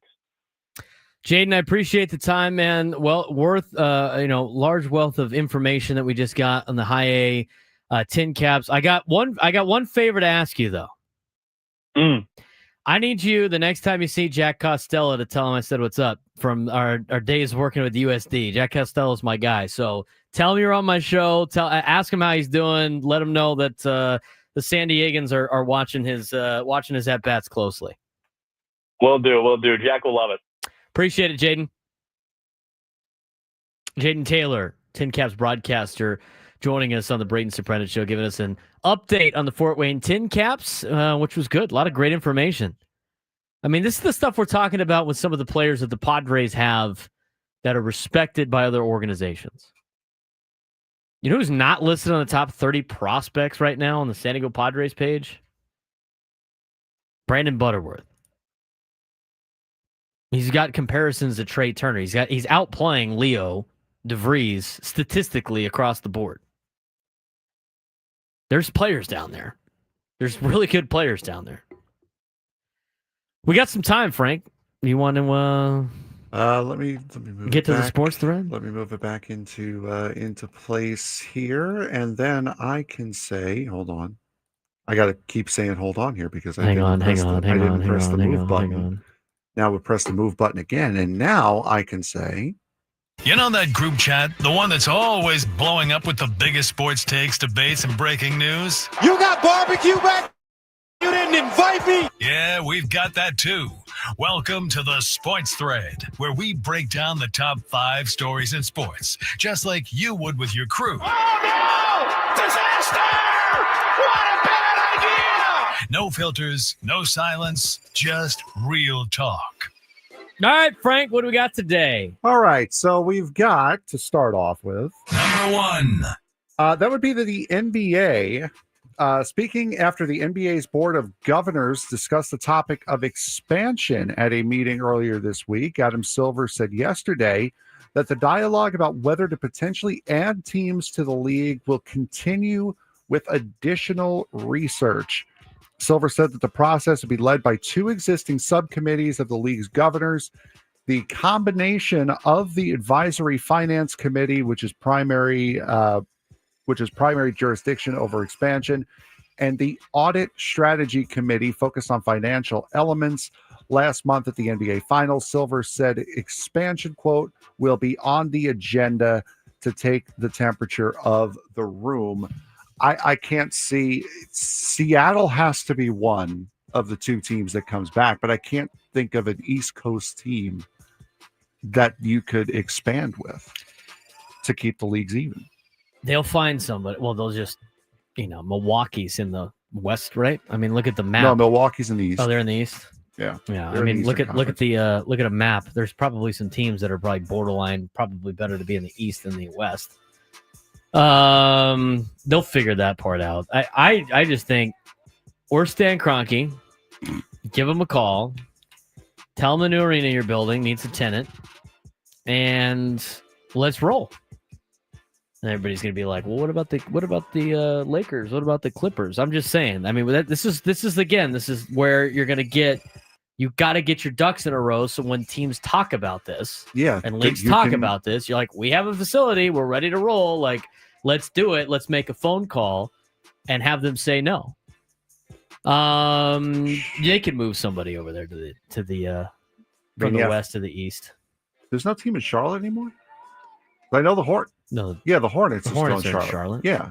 That's what I was thinking. The chatter. I mean, you could throw like New Orleans. You could throw Memphis or New Orleans in the East if you wanted to. Yeah, that's pretty far east, and it's like a 4-hour flight to Memphis. Yeah, absolutely. Yeah. So anything. I mean, those are two teams that are east of the Mississippi River that you could throw into the Eastern Conference if you want to add to.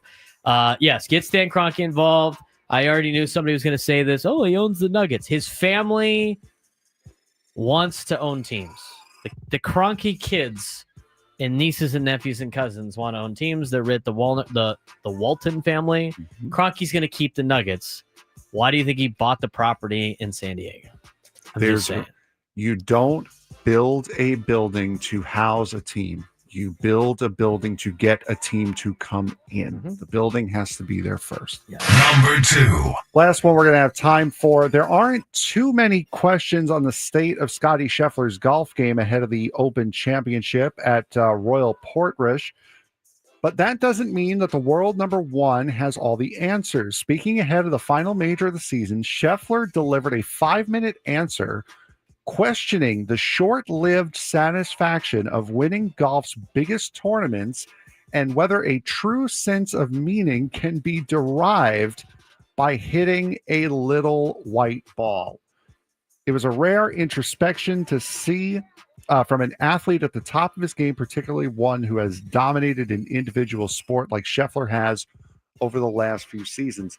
Does this sound like a guy who's about ready to retire?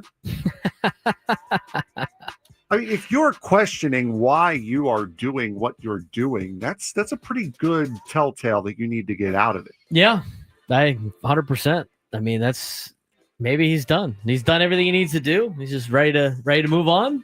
Maybe. That's not even the craziest thing that's happened in golf this week. No, exactly. What's that YouTuber or whatever? He's like all upset they won't let him film.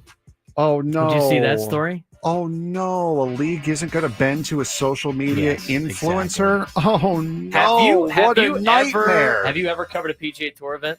No. So therefore, you do not know the rules about covering said event? No. I will tell you the rules, and it's going to make this YouTuber look stupid. I'm pretty sure one of them is shut up when people are swinging.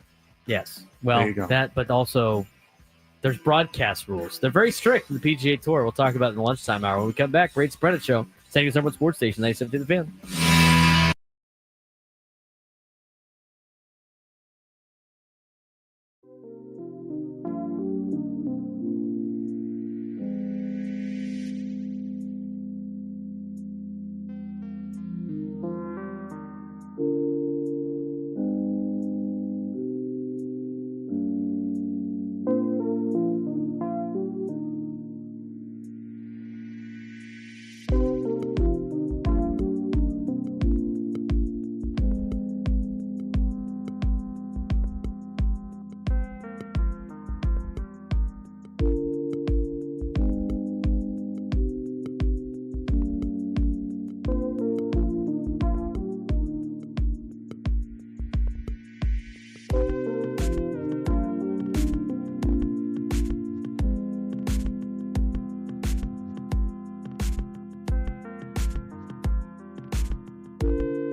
time to fire it up. From the beaches to the ballparks, from the gas lamp to North County, no one knows America's finest city like he does. You can't just punt on a Manny Machado prime year.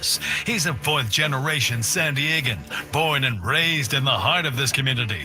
Passionate, opinionated, and always bringing you the real talk on your teams, your city, and everything in between. Braden totally knows his stuff. He's ready for the next step. That guy is good. Live and local, it's the Braden Surprenant Show. But I think Braden's one of the up-and-coming young stars in the media game in San Diego. Now, here's your host, Braden Surprenant.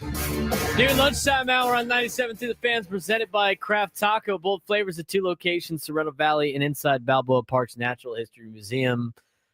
I'm sad I don't have a taco today. But the Padres did give us banana bread pudding today. Well, gave you banana bread pudding. Well, today. it's got nuts. That's not. Yeah, that's. It was offered to you. It was offered. It's not to like me. they didn't offer you the pudding. Padres were here today. It's not how victim mentality works, dude. Come on. There's a vat of it and a helmet in the kitchen right now if you want some. No, I'd rather not die. That would permanently foul you out. Yeah, You'd be fouled out of life. That is a perma foul. That's a permanent foul out right there. Won't need to repay my subscription to Life, though. That's true. Save some money there. Save some money on the Life bill. Have you had Craft Taco yet? I have had Craft Taco. Our guy Prolific is apparently checking it out today. Attaboy. Good. More of you guys in the chat and on the radio should do that. Should. Absolutely. You're driving up Interstate 5 right now, right before you get to the 56. Veer off. Get yourself a taco at Sova. It's a great place. Especially on a day like today. Are you kidding me? Are you kidding me? It's perfect. Craft Taco, great day. You kidding me? Look how nice it is out there. Have you seen that video of Jason Garrett? I probably have. Where he's like, there's Cowboys? You kidding me? Yes. Yeah. My buddies send that all the time. One of them loves Jason Garrett because he thinks he's hilarious. The other one does not like Jason Garrett because he's a Cowboys fan. As you do. And so they will now quote said Jason Garrett things. They'll just reenact that video. Craft Taco, beautiful day. You kidding me? He says it's so stiff. It's hilarious. You kidding me? Anyway, big thanks to the Padres. Chris from the Padres, as well as Chef Phil was here. Chef Phil was in house. Chef Phil does a great job at Petco Park, but they brought the banana pudding. Second half, a little teaser. I saw John Flint from Quezon ate a bucket of the banana pudding with the helmet. They had like the helmet that would fit your head full of banana pudding. Yes, they did for Woodsy. They had it for Woods for his birthday. Goodness. I don't think he ate it all. No, maybe he did. He did not. Maybe after the show he scarred. Nothing like eating a vat of banana pudding before you jump on an international flight to London. He's in first class. That sounds like a YouTube challenge to me. That does. Going to be in first class, a lot more comfortable, a lot better bathrooms on there. I'm going to consume as much dairy as I possibly can before I get on this international flight for the next 13 hours. Does sound very YouTube-y. Yeah. But the Padres told us they're like about the. So I finally figured out how to get the banana pudding. I learned the hard way. They were explaining to me how to get it. I learned the hard way. I tried to go one time like the 5th inning, could not find it anywhere. I'm like, where is this hidden gem at Seaside Market? But I've discovered it is in the deli part. And it is, they make it before the game, and when they run out, they are out. Yep. And unless you get it before first pitch, you probably aren't getting the banana pudding at Petco Park. You probably have to do it before the first pitch. You start hearing Alex Miniak announce things in the ballpark. You're too late. It's time to get in line for Seaside Market and get your banana pudding because it's going to be gone.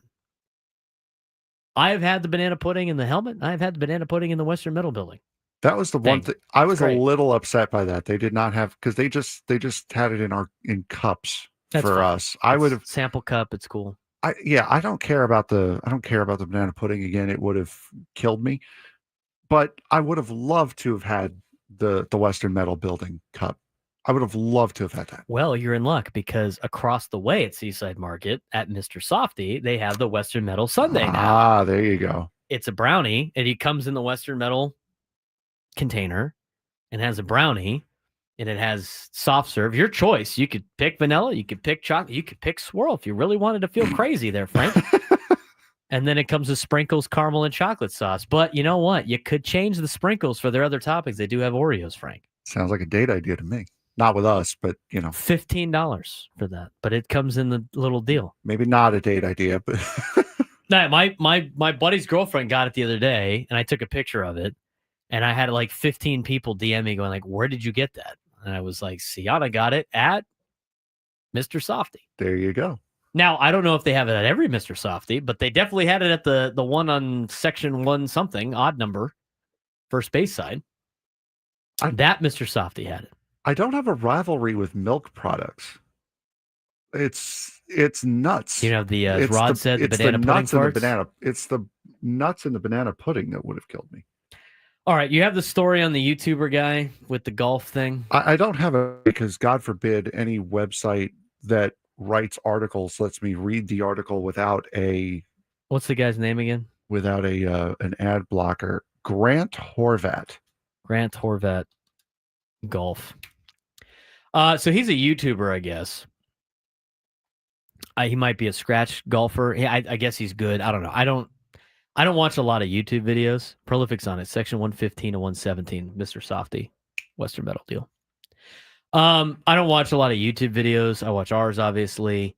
But he is obviously a very good golfer that has a YouTube channel. So he was invited. This is the Spark Notes. There might be more details on this. He was invited, I'm pretty sure, by the PGA to participate in a PGA Tour event. I think he was going to participate. The Barracuda invited him.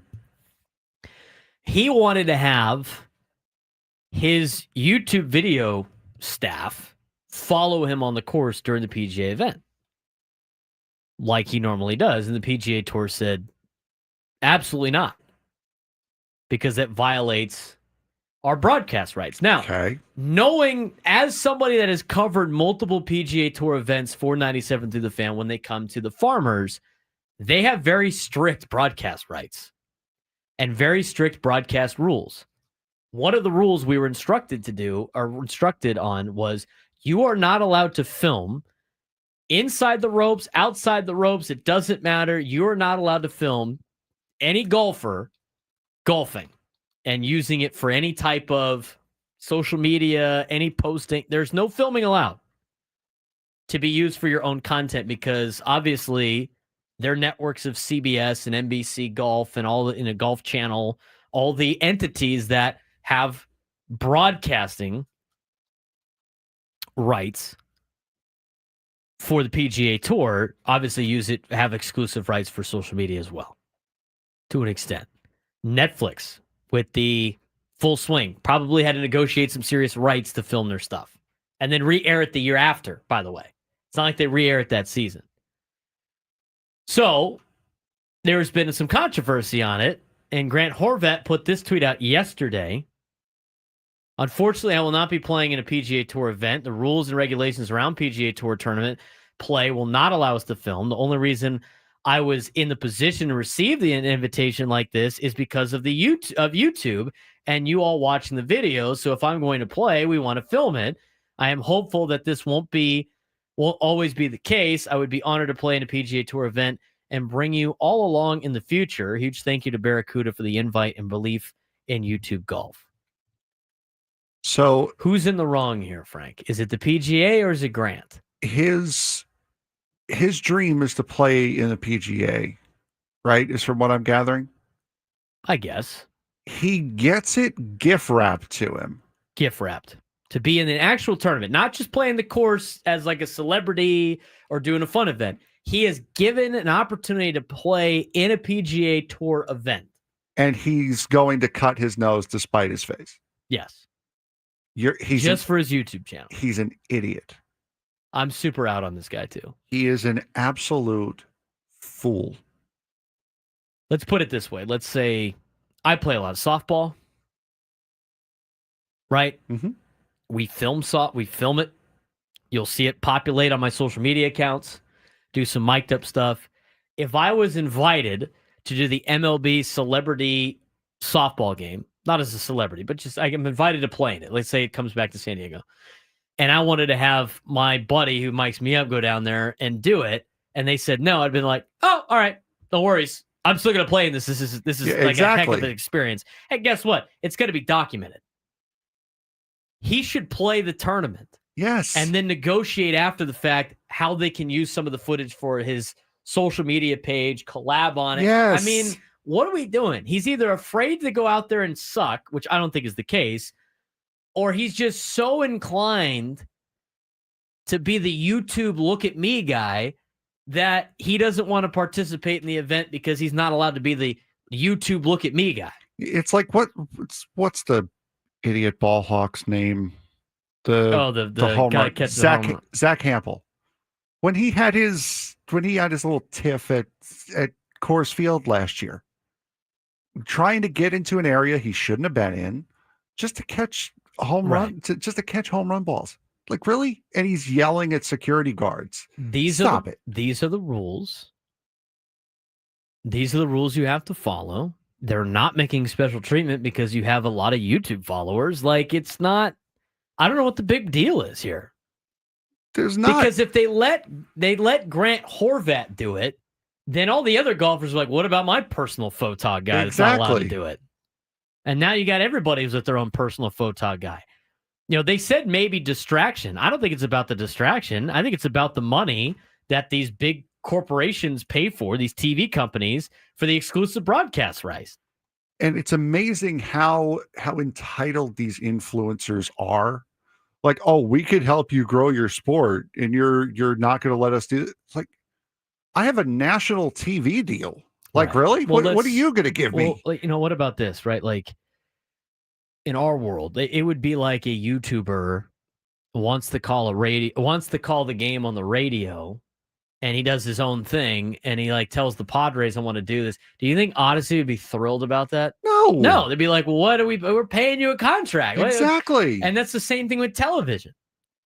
Like, now Padres own it now with the Padres.tv, but MLB, if a YouTuber wanted to broadcast his own version of the game that he's on, it would be like, no, sir. Mm-hmm. That's not how this works. It's not how this works.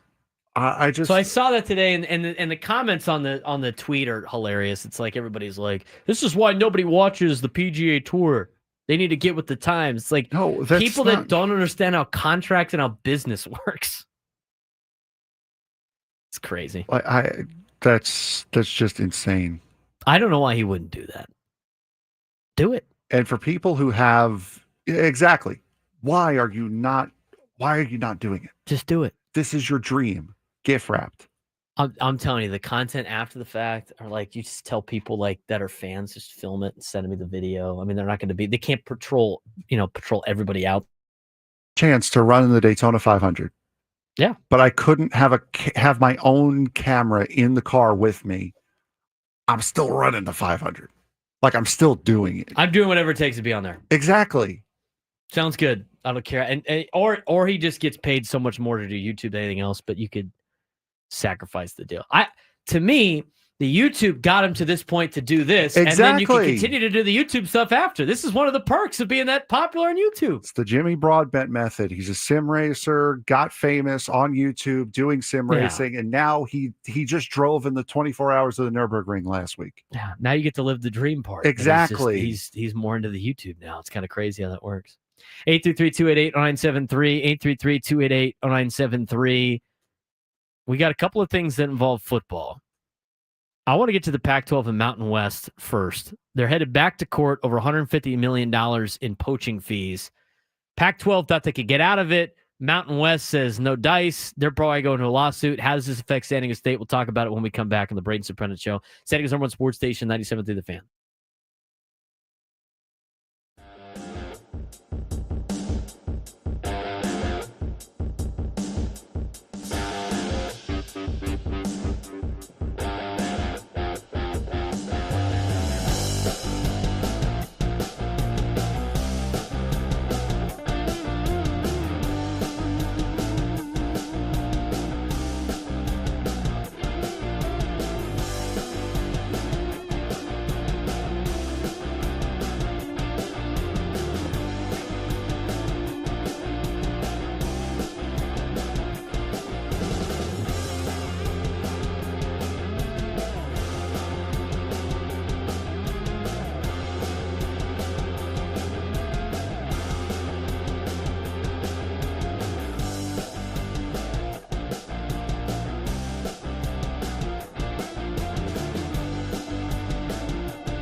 Coming up at 12:45, we're going to need a contestant for a midday sports standoff.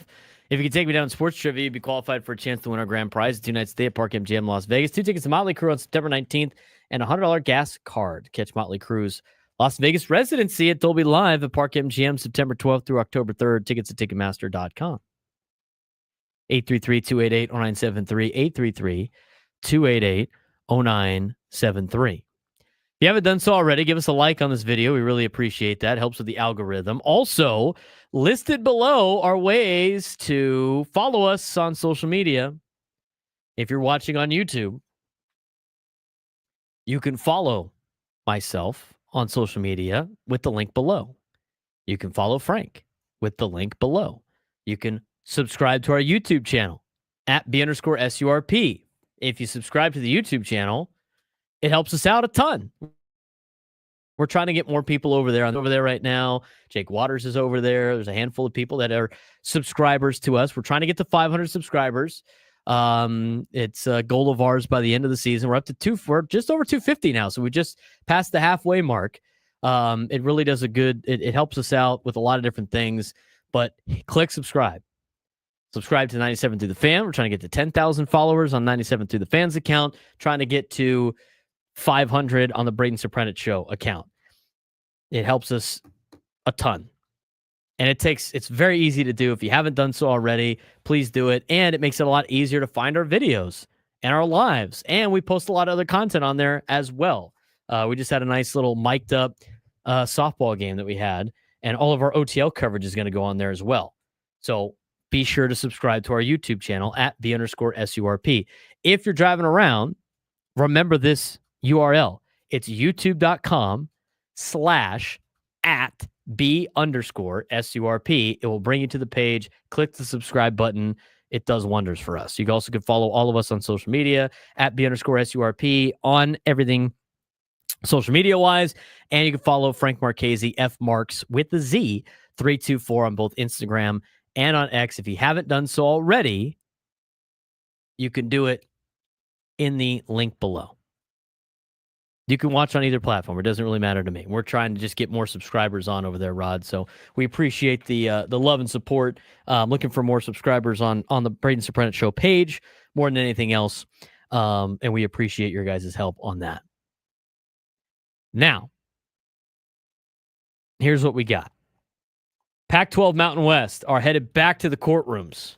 Over $150 million in poaching fees. Here's what happened. Pac-12 of the Mountain West Conference are returning to court after failing to reach a mediation agreement over more than $150 million in poaching and exit fees. The legal battle stems from when the Pac-12's addition of 5 Mountain West schools, Boise, Fresno, Colorado, San Diego State, Utah State, all the states, scheduled to join in 2025.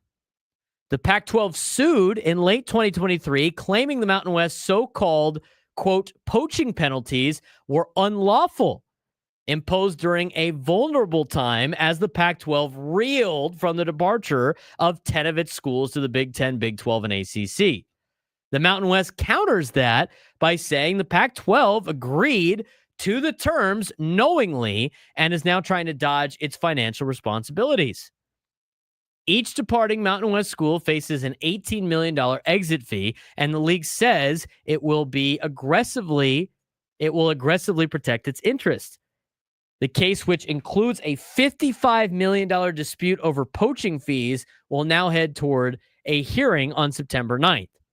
This all comes as Oregon State and Washington State, the last 2 standing Pac-12 members, try to rebuild the league. They've added Texas State and are bringing in Gonzaga as a non-football member in 2025 alongside the 5 Mountain West schools. That's everything you need to know about that lawsuit. Who's in the wrong? Is it the Pac-12 or is it the Mountain West? I think the Pac-12 is in the wrong here. The Pac-12 is in the wrong here for multiple reasons. They agreed, remember, the Pac-12 lost USC and UCLA to the Big Ten, which kind of spurred a lot of problems. It was after Texas and Oklahoma left the Big 12 to go to the SEC, and the dominoes started to fall. Along with UCLA, and USC. At the last second, Oregon and Washington got the invite to the Big Ten and said, see ya, which led to the four corner schools, Utah, Colorado, Arizona, Arizona State, to move to the Big 12.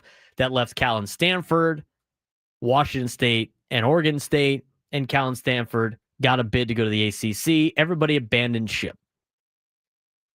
So then the two Pac-2 schools needed somewhere to go.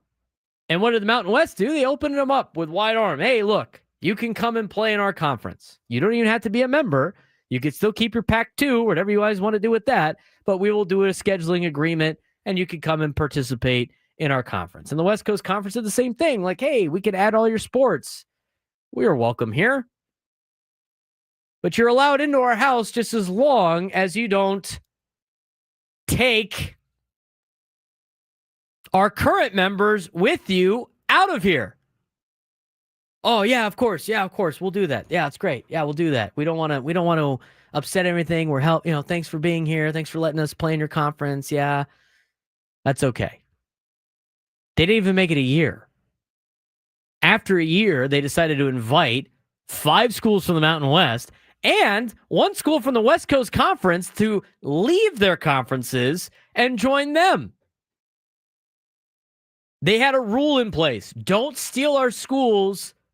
Don't use this as a ploy to take the schools out of our conference and start a new conference. And if you do that, we're going to have a clause where you have to pay us X amount of dollars. And so the Pac-12 or the Pac-2, Oregon State and Washington State, get thrown the life raft, jump on the ship, and then take half of the ship with them onto a brand new ship. And we're like, see you later. And by the way, that's illegal. We're not going to pay you. The Pac-12 is completely in the wrong here. They obviously don't have the funds to pay said poaching fees. They don't have the funds to pay the exit fees. And the Mountain West, to me, should win this lawsuit. I don't know how you can defend the actions of the Pac-12 right now. Who's in the wrong, Frank? No, it's the Pac-12. Yeah. 100% it's the Pac-12. You can't go back on a deal. I mean, you can say it's a little short-sighted and stupid by the Mountain West to do that, knowing that the history of the Pac-12, it's a big illustrious conference, it's a power conference, to allow them in and say, hey, yes, just don't do it. They let the fox into the hen house, and they're upset that the fox ate half the hens. Exactly. But there's stipulations to the fox being let into the hen house. No, exactly. So they're trying to get out of it. And that's why it's the Pac-12's issue right now. The Pac-12 is 100% at fault here. Now, how does that affect San Diego State? I hope they have the money to pay the exit fees. Because if the Pac-12 is banking on the fact that they're not going to have, they pulled the whole it's unlawful thing. Almost like the Pac-12 signed the agreement like, yeah, whatever. We're just going to say it's unlawful. You can't do that. This is why you have exit fees in college sports. So you don't have the wild, wild west and moving conferences around and schools jumping ship all the time without a monetary incentive. How can you trust the conference leadership after this mess, by the way? Just do a reset. Can you trust? No. I can't trust it. I mean, how can you trust either the Mountain West or the Pac-12 right now? I mean, what a mess. And what they should have just done is just merged conferences and made a super conference of 16 teams called the Pacific Mountain with 16 teams. Mountain Pacific Conference. I mean, there's so many ways they could have done this. And instead, they're just fighting each other and spending all this money in court cases. And it's not going to end well for the Pac-12. It's not. That's why you have exit fees. I don't know how you can trust administrations on this either. I mean, what did you get yourself into? Let me ask you this question, Frank. That was funny. You see the comment in the chat? Yeah, I see. No, that's funny. Juju currently winning comment of the day. Congrats. Let me ask you this question. Is the Pac-12 as assembled right now still worth saving? The Pac-12 now? No. The idea of the Pac-12 still worth saving? The idea, yes. As far as who is in it, no. It's a glorified Mountain West. That's all it is. The Pac Mac. That's like something you'd get at Taco Mac down in Atlanta. The Pac Mac. Oh, the Pac Mac conference. Can we just do like a hard reset? Go back to the conferences the way they were in like 2018. Is that a thing we could do? It's too much money involved. I don't care. Too much money involved. Is it? You want to know why you can't do that? So our next segment is why you can't do that. We're going to talk about that in a second. We got 2 minutes here before we need to break. I think the concept of the Pac-12 and keeping that brand alive is worth saving for potentially another reset where you can get, like Frank said, and go back to some regional conferences. I don't think you're that far off from that potentially happening in the future. I think you have to wait out the years of the NIL. I think you have to wait out the years of football still being affiliated with the schools. I think you have to wait out, before they break off football and basketball, where you can go back to these original conferences that benefit the Olympic sports. I think that concept is still around. I mean, the fact that you have all of these West Coast conference. Let me rephrase that because that is a conference. The fact that you have all of these West Coast universities playing in random conferences when they all have done well in these new conferences and probably could have represented the Pac-12 great and greed. And really, this all started with, you could blame SC, but it really started with the lousy commissioner of the Pac-12. And what was it? Larry Scott? Is that his name? Sure. I think it was. He killed it. Sending USC a flagship program to Pullman on a Thursday night, killed it.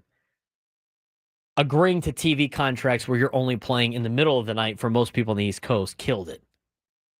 Becoming completely irrelevant in all of sports because of bad decisions by Larry Scott, killed this conference. I see Pac-12 people all the time blaming like, oh man, it's Brett Yormark problem for poaching schools. It's USC's fault. No. It's Larry Scott's fault for being incompetent and leading you guys off a cliff, which ultimately killed the Pac-12 and has now put San Diego State in this weird spot of being in this slightly better than the Mountain West Conference, which everybody always wants to compare to the Power Four conferences, which is not even close. 288-0973, 833-288-0973. If you could take me down in sports trivia when we come back, you can win a trip to Vegas. Also, I answer Frank's question of why we can't go back to the original conferences. Some other news in college athletics that we need to get to on the Braden Surprenant Show, 97 through the Fan.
He's Frank Marchese. I'm Braden Surprenant. It's the Braden Surprenant Show each and every day from 10 to 2. If you haven't done so already, give us a like, a YouTube video. Follow us on social media at B_SURP, at B_SURP show, at F Marks with the Z 324.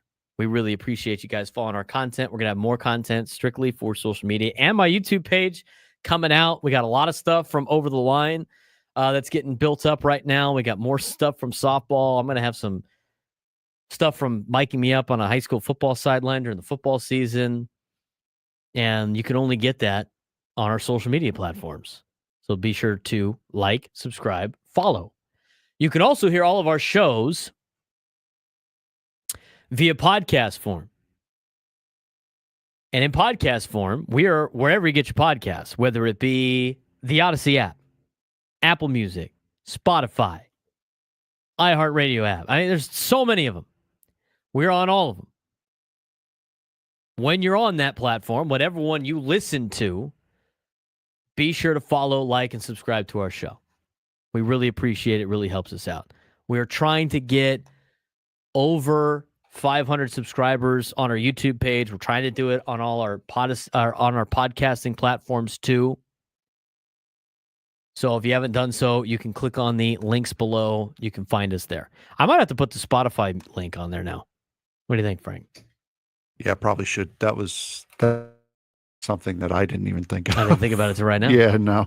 The Spotify, Apple Music, and Odyssey app one, so you can subscribe to us. Again, it's easy. Oops. It gives us, it helps us out, but also it makes it easier for you guys to access our content. We appreciate that. Okay. We're going to get to our midday sports stand-up in a little bit, but let's get to the other thing going on right now. It's the SEC Media Days this week. Propaganda and fake news coming out of wherever they're at. Atlanta? Are they in Atlanta? Sure. I think they are in Atlanta. Are they actually doing the SEC Media Days and the exact? Are we for real right now? Is that what we're doing? This? I didn't even think about that. They decided to do that the same week of the All-Star game. Yeah, they're in Atlanta, same days. Wow, sick. Not the brightest group of people in the old Southeastern Conference. Great for Atlanta. Yeah. Sucks to get out of that airport today. Oh my God. I hope Bill Shaken can make it to the show in time on tomorrow. Yeah, no kidding. I mean, think about the events going on there. SEC Media Days, and you have all of basically college football there, and then you have all of Major League Baseball there at the same time. It's a lot of peaches being consumed down there. Anyway, SEC Media Days is going on in Atlanta. Lies, slander, propaganda, and all other stuff in the college football world. But at SEC Media Days, Commissioner Greg Sankey acknowledged growing disagreement with the Big Ten over the format of the college football playoff beginning in 2026. While the current 12-team model is locked in through 2025, Sankey warned that the format could remain unchanged if consensus isn't reached, despite the SEC preferring a 16-team format, which would be 5 auto bids and 11 at large. I'd be in favor of that more than anything else. The Big Ten is pushing for conference-based auto qualifiers with play-in games. They want to be guaranteed 4 spots in their little playoff. Sankey emphasized that a memorandum of understanding, an MOU, gives significant power to the SEC and Big Ten leadership to shape the future of the college football playoff, even if there's no unanimous agreement but among FBS commissioners. He also made it clear that private equity funding is off the table for now. It should be off the table permanently. Despite the looming financial implications of NIL and house settlement payouts, Sankey noted the SEC is nearing a decision on whether to play 8 or 9 conference games in 2026, a sticking point for other leagues like the Big Ten when it comes to playoff format alignment. He reiterated that the SEC strength of schedule is already among the toughest in college football, therefore they should only have to play 8 conference games. As realignment, playoff expansion, NIL reform, the media rights battles continue. Sankey said plainly, college sports aren't broken, but they're under extreme stress. You sure about that? Does that abide by my propaganda and fake news coming out of the SEC that I said before we went through that whole report? Yep, it does. The SEC is so arrogant for what they have. It's sickening that we have to listen to it. Like they're just so much better than everybody else. But here's the reality of the situation of college athletics. It's not that the SEC is better than everybody else in terms of the on-field talent. It's not even close. If you look at the SEC and how they compete in postseason, they're not above everybody else. No. The reality of the situation is they have more eyeballs than everybody else. Because most of these schools in the South are in cities and states that don't have professional sports. The SEC is professional sports. Mm-hmm. They are also in cities where you have nothing to do. There's nothing to do down there except for sweat your ass off at 6:15 in the morning, drink iced tea, and watch college athletics. That's it. And then whatever they say in country songs, hunting, fishing, and all that other fun stuff. There's really not a lot going on down there. As somebody that's been down there multiple times, and I'll be going down there again in September, aside from the major city of Nashville and Atlanta, there ain't nothing to do down there. You mean Tuscaloosa, Alabama is not a tourist attraction? No, it is not. Neither is Auburn. Wow. Neither is Gainesville.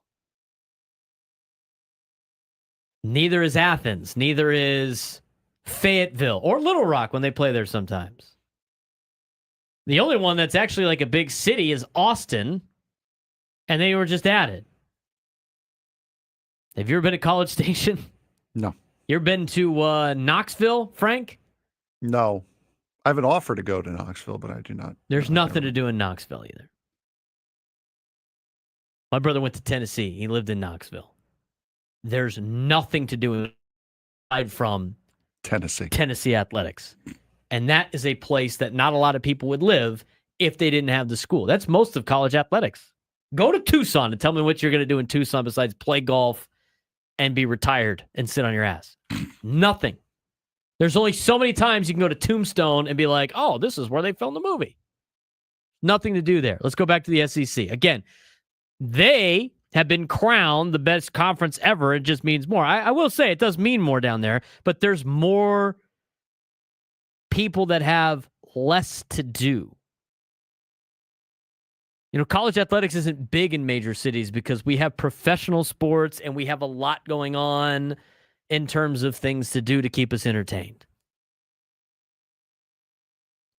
So you look at the SEC. Again, aside from like 2, maybe 3 teams at the top, everybody else is very mediocre.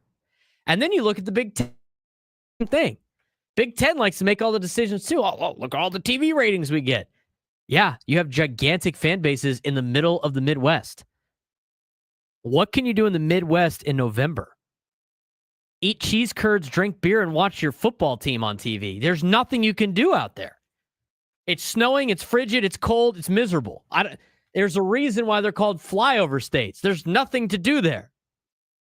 When's the last time you took a vacation to Urbana-Champaign, Illinois? Probably never. Why would anybody go there except to watch Illinois football? It was on the list, though, I will say. I have driven through the entire state of Indiana. Why people live there is beyond me. There is nothing. It is flat.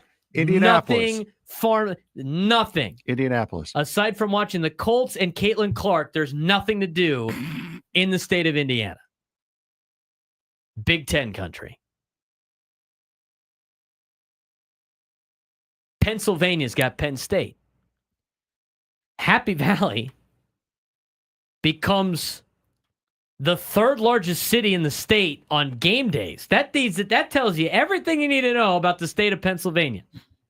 So again, these schools are not better than everybody else. They just have more fans because they have big regions of people that have nothing to do. So I find it funny that they think that they should have all this power in college football and in college athletics and making decisions because of just eyeballs. SEC goes like, we got the most difficult schedule. Why? Because all your stadiums sell out because you got nothing to do? Play another conference game like everybody else. Big 12's got to play 9 conference games. I read Phil Steele's book. TCU's got the 11th most difficult schedule in the country. I laughed at that. I'm like, how is that possible? Because they play the top 6 teams of the Big 12, and they have to play 9 conference games, and they play Bill Belichick to start the season. The SEC gets to play 2. They get 2 bye weeks on top of their other bye weeks because they get to play Tarleton State in November. Add the extra team. Add the extra conference game, I should say. In college football, I mean, they all play by different rules. That's why it's dumb. I mean, the Big Ten, and it's all about how many teams we could get in so we can collect the check. It's stupid. You want to expand the playoff? Sure, go ahead. Make it 24 teams. Make it like the FCS. Make sure every conference is represented. Let's play it. No, they don't want to do that because it's not a guarantee that they can have the top 4 teams and make all the money. I mean, this is what it's all about. Again, it's always been about money. Should the SEC and the Big Ten have this much power over college football? No. 8 or 9 conference games, Frank? I would say 9. 9. Honestly, I don't even care if it's 8. Everybody just has to play by the same rules. Until they get a college czar, this is all just BS and propaganda coming from the SEC like it normally is. By the way, you did forget one thing to do in Indiana. Go to a Fort Wayne Tin Caps game, my guy. Come on. Yeah, well, Fort Wayne.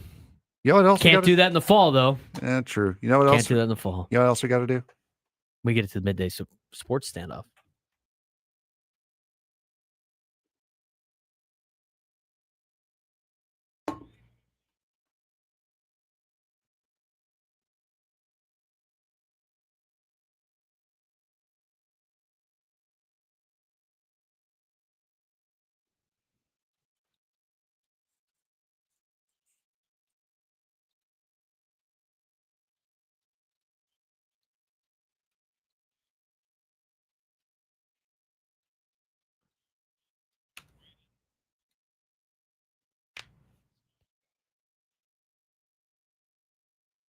So many people in Indiana are like, what? Love South Bend. Yeah, you really brought the Indiana and driven through the whole state, dude. There's nothing to do there. Are you telling me Indiana's better than this outside? Absolutely not. Who's playing today? Kevin in Oceanside is playing today. Kevin, how you doing today? Good. How you guys? Good, good. We'll see how long this game lasts. As apparently this is a new marker. Boy, it's got a whiff to it. There are 20 possible answers to this game. Today's topic is going to be Padres who have been to multiple All-Star games as a Padre. Okay, so there are 20 Padres who have been to multiple All-Star games as a Padre. Kevin, you have the first guess. We'll go Toddy. Fernando is one of them, yes. Manny is one of them. Kevin. Let's go Gwen. Tony Gwynn, yes. Tony Gwynn's a great guess. Multiple All-Star games. Hoffman? Trevor Hoffman, yes. All right. We'll go Benito Santiago. Benito Santiago, yes. I really should have paid more attention to yesterday. Probably should have. Well, you know what? We've had like all our closers go. Heath Bell has probably been multiple times. Heath Bell has been multiple times, yes. Do they have to physically show up or just get elected to be on All-Star? They have to be on the roster. People are so incensed about the Indiana stuff in the chat. What was that, Kevin? Was Garvey around long enough? Steve Garvey has been to multiple as a Padre, yes. I feel like Adrian Gonzalez was our token All-Star for a couple years there. Gonzo, yes. 4 for 4, both of you. We got 12 to go. Okay. Oh, man. Kevin Brown? He's only a Padre 1 year. Yeah, Kevin Brown did not go to multiple. Braden. Let's go with the OG Padre, Nate Colbert. That was probably our token All-Star back then. Nate Colbert, yes. Okay. Kind of running out here.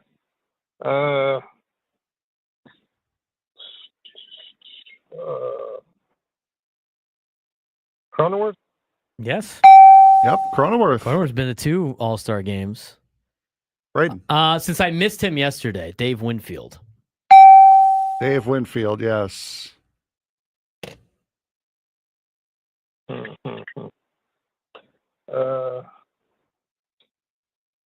Let's go. I don't know. Andy Bennett. No, unfortunately not. That is strike 2. Braden. Jake Peavy's been twice. Jake Peavy, yes. Okay. Greg Vaughn. No, Greg Vaughn has not been twice. That is 3 strikes for Kevin in Oceanside.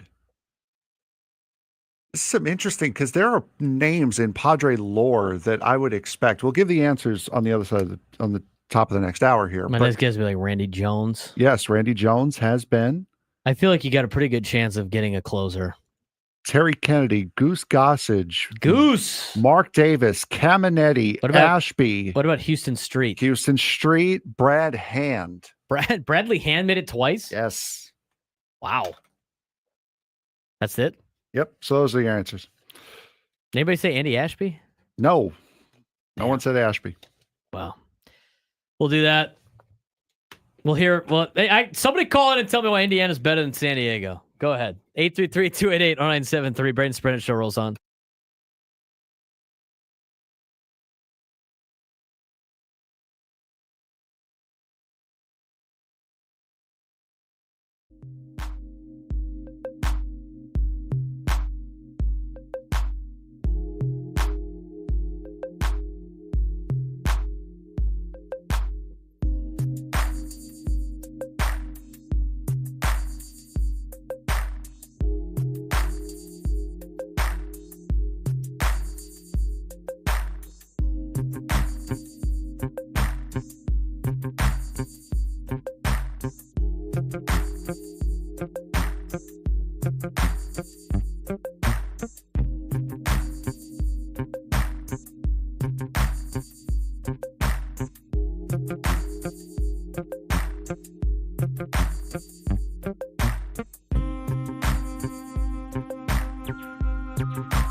Final hour of the Braden Surprenant Show on Statica's #1 sports station, 97.3 The Fan. Heated debates about Indiana today was something I did not expect to see in the chat. Some people even proving my point in the chat. Yeah, Frank? I was going to say, my Airbnb in South Bend for $1,000 a weekend during football season, proving our point doesn't make it less true. The best thing to do in that state is watch college athletics. That's literally that's the whole point of the entire last segment that we did. Heard cow tipping there is elite. I'm sure it is. Somebody that he might have gone to Indiana before, but he's known as, probably Mr. Idaho himself, the most legendary and famous vandal and best scribe probably Idaho has ever produced. Formerly of the Associated Press, he's apparently retired, but I see him at every event, so I don't know how retired he really is. Bernie Wilson joins us on the Braden Surprenant Show. What's up, bro? How's it going, bros? And I'm including both of you bros. So, cool.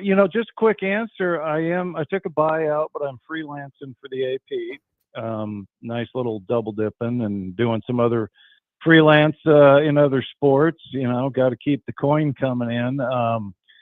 And as for Indianapolis, I have only been there one time. It was for the Chargers playoff game, the San Diego Chargers playoff game in 2007. And there's a place called the Slippery Noodle, which is a legendary bar restaurant where they have, I believe, multiple stages. They had some Chicago blues playing. Wow.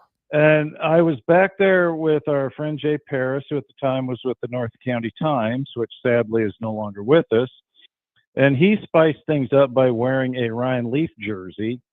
And he got double birded by somebody at the airport who got all excited thinking it was a fellow Charger fan. And then he saw the number 16 and gave him a double bird. And I was wearing a USC shirt because my wife's a Trojan. So here we were in the heart of Colts and big, I guess technically Notre Dame country. And we were enjoying ourselves at the Slippery Noodle, having dinner, some drinks, and some brain damaged oaf came and his party came sauntering in, and he looked at Jay and he said, "You should be wearing Colts gear." Pointed at me and said, "You should be wearing Notre Dame gear." And I responded with a very obscene response involving Notre Dame and what it could do.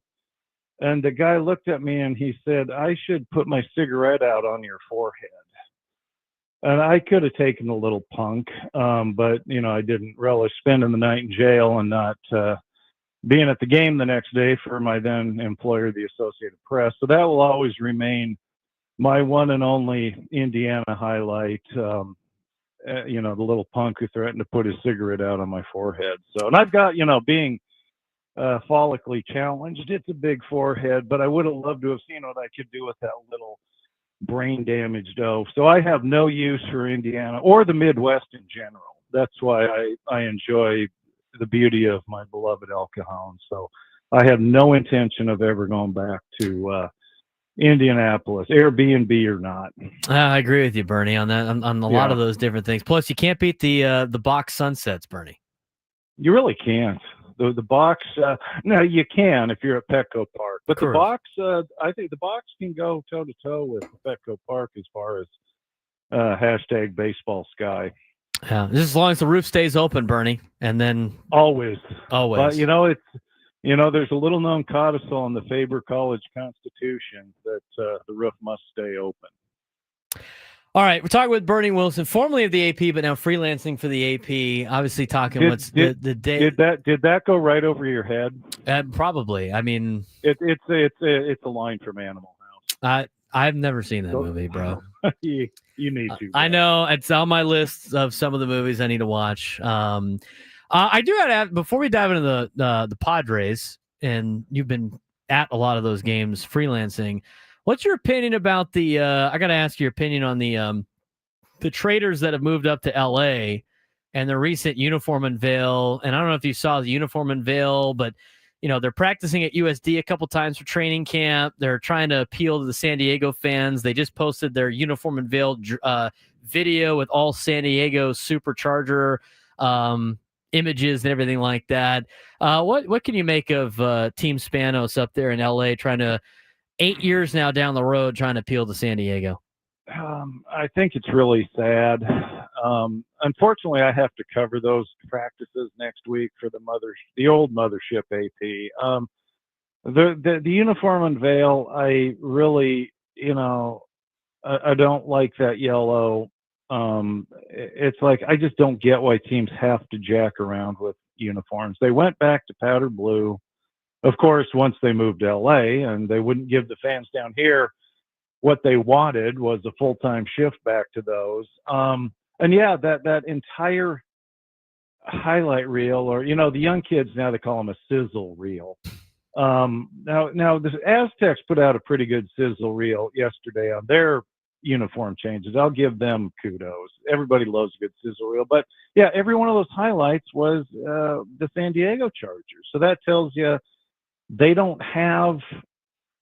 I know they have a superstar quarterback, but apparently they don't have any highlights from is it 7 or 8 seasons? I lose track. I don't know. I've lost track too. Whatever it is, they don't have any highlights from their years playing in a $5 billion stadium that they can put in their little sizzle reel. Not one, apparently.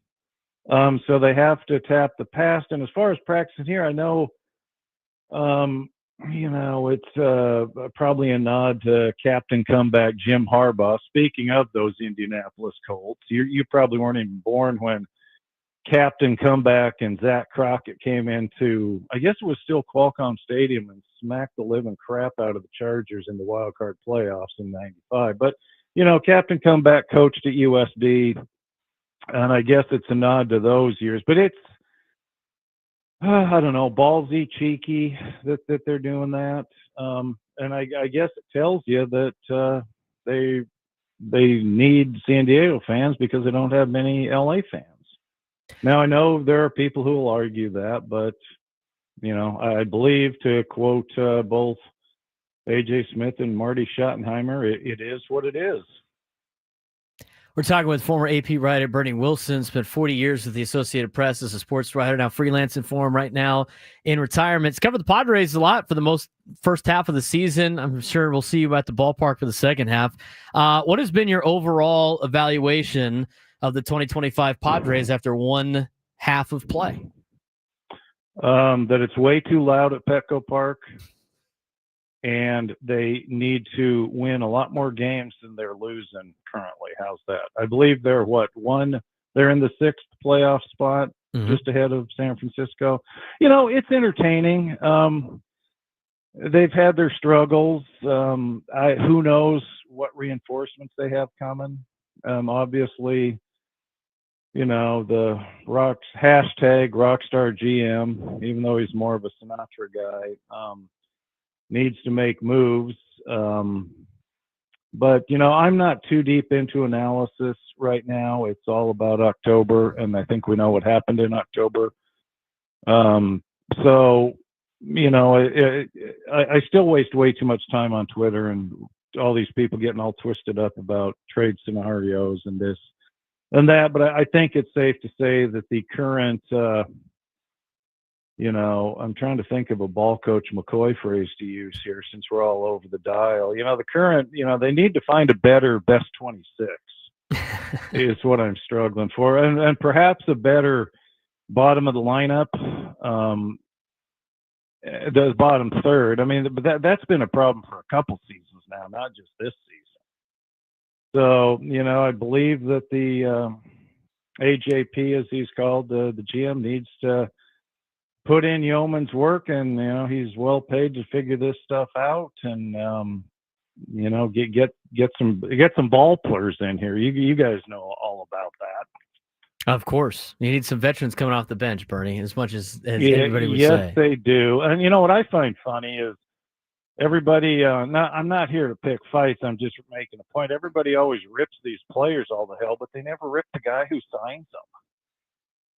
They went through sort of a Kmart shopping spree in spring training, and everybody shredded the players, but didn't shred the guy who signs them, or the ownership suite that apparently isn't freeing up the purse strings.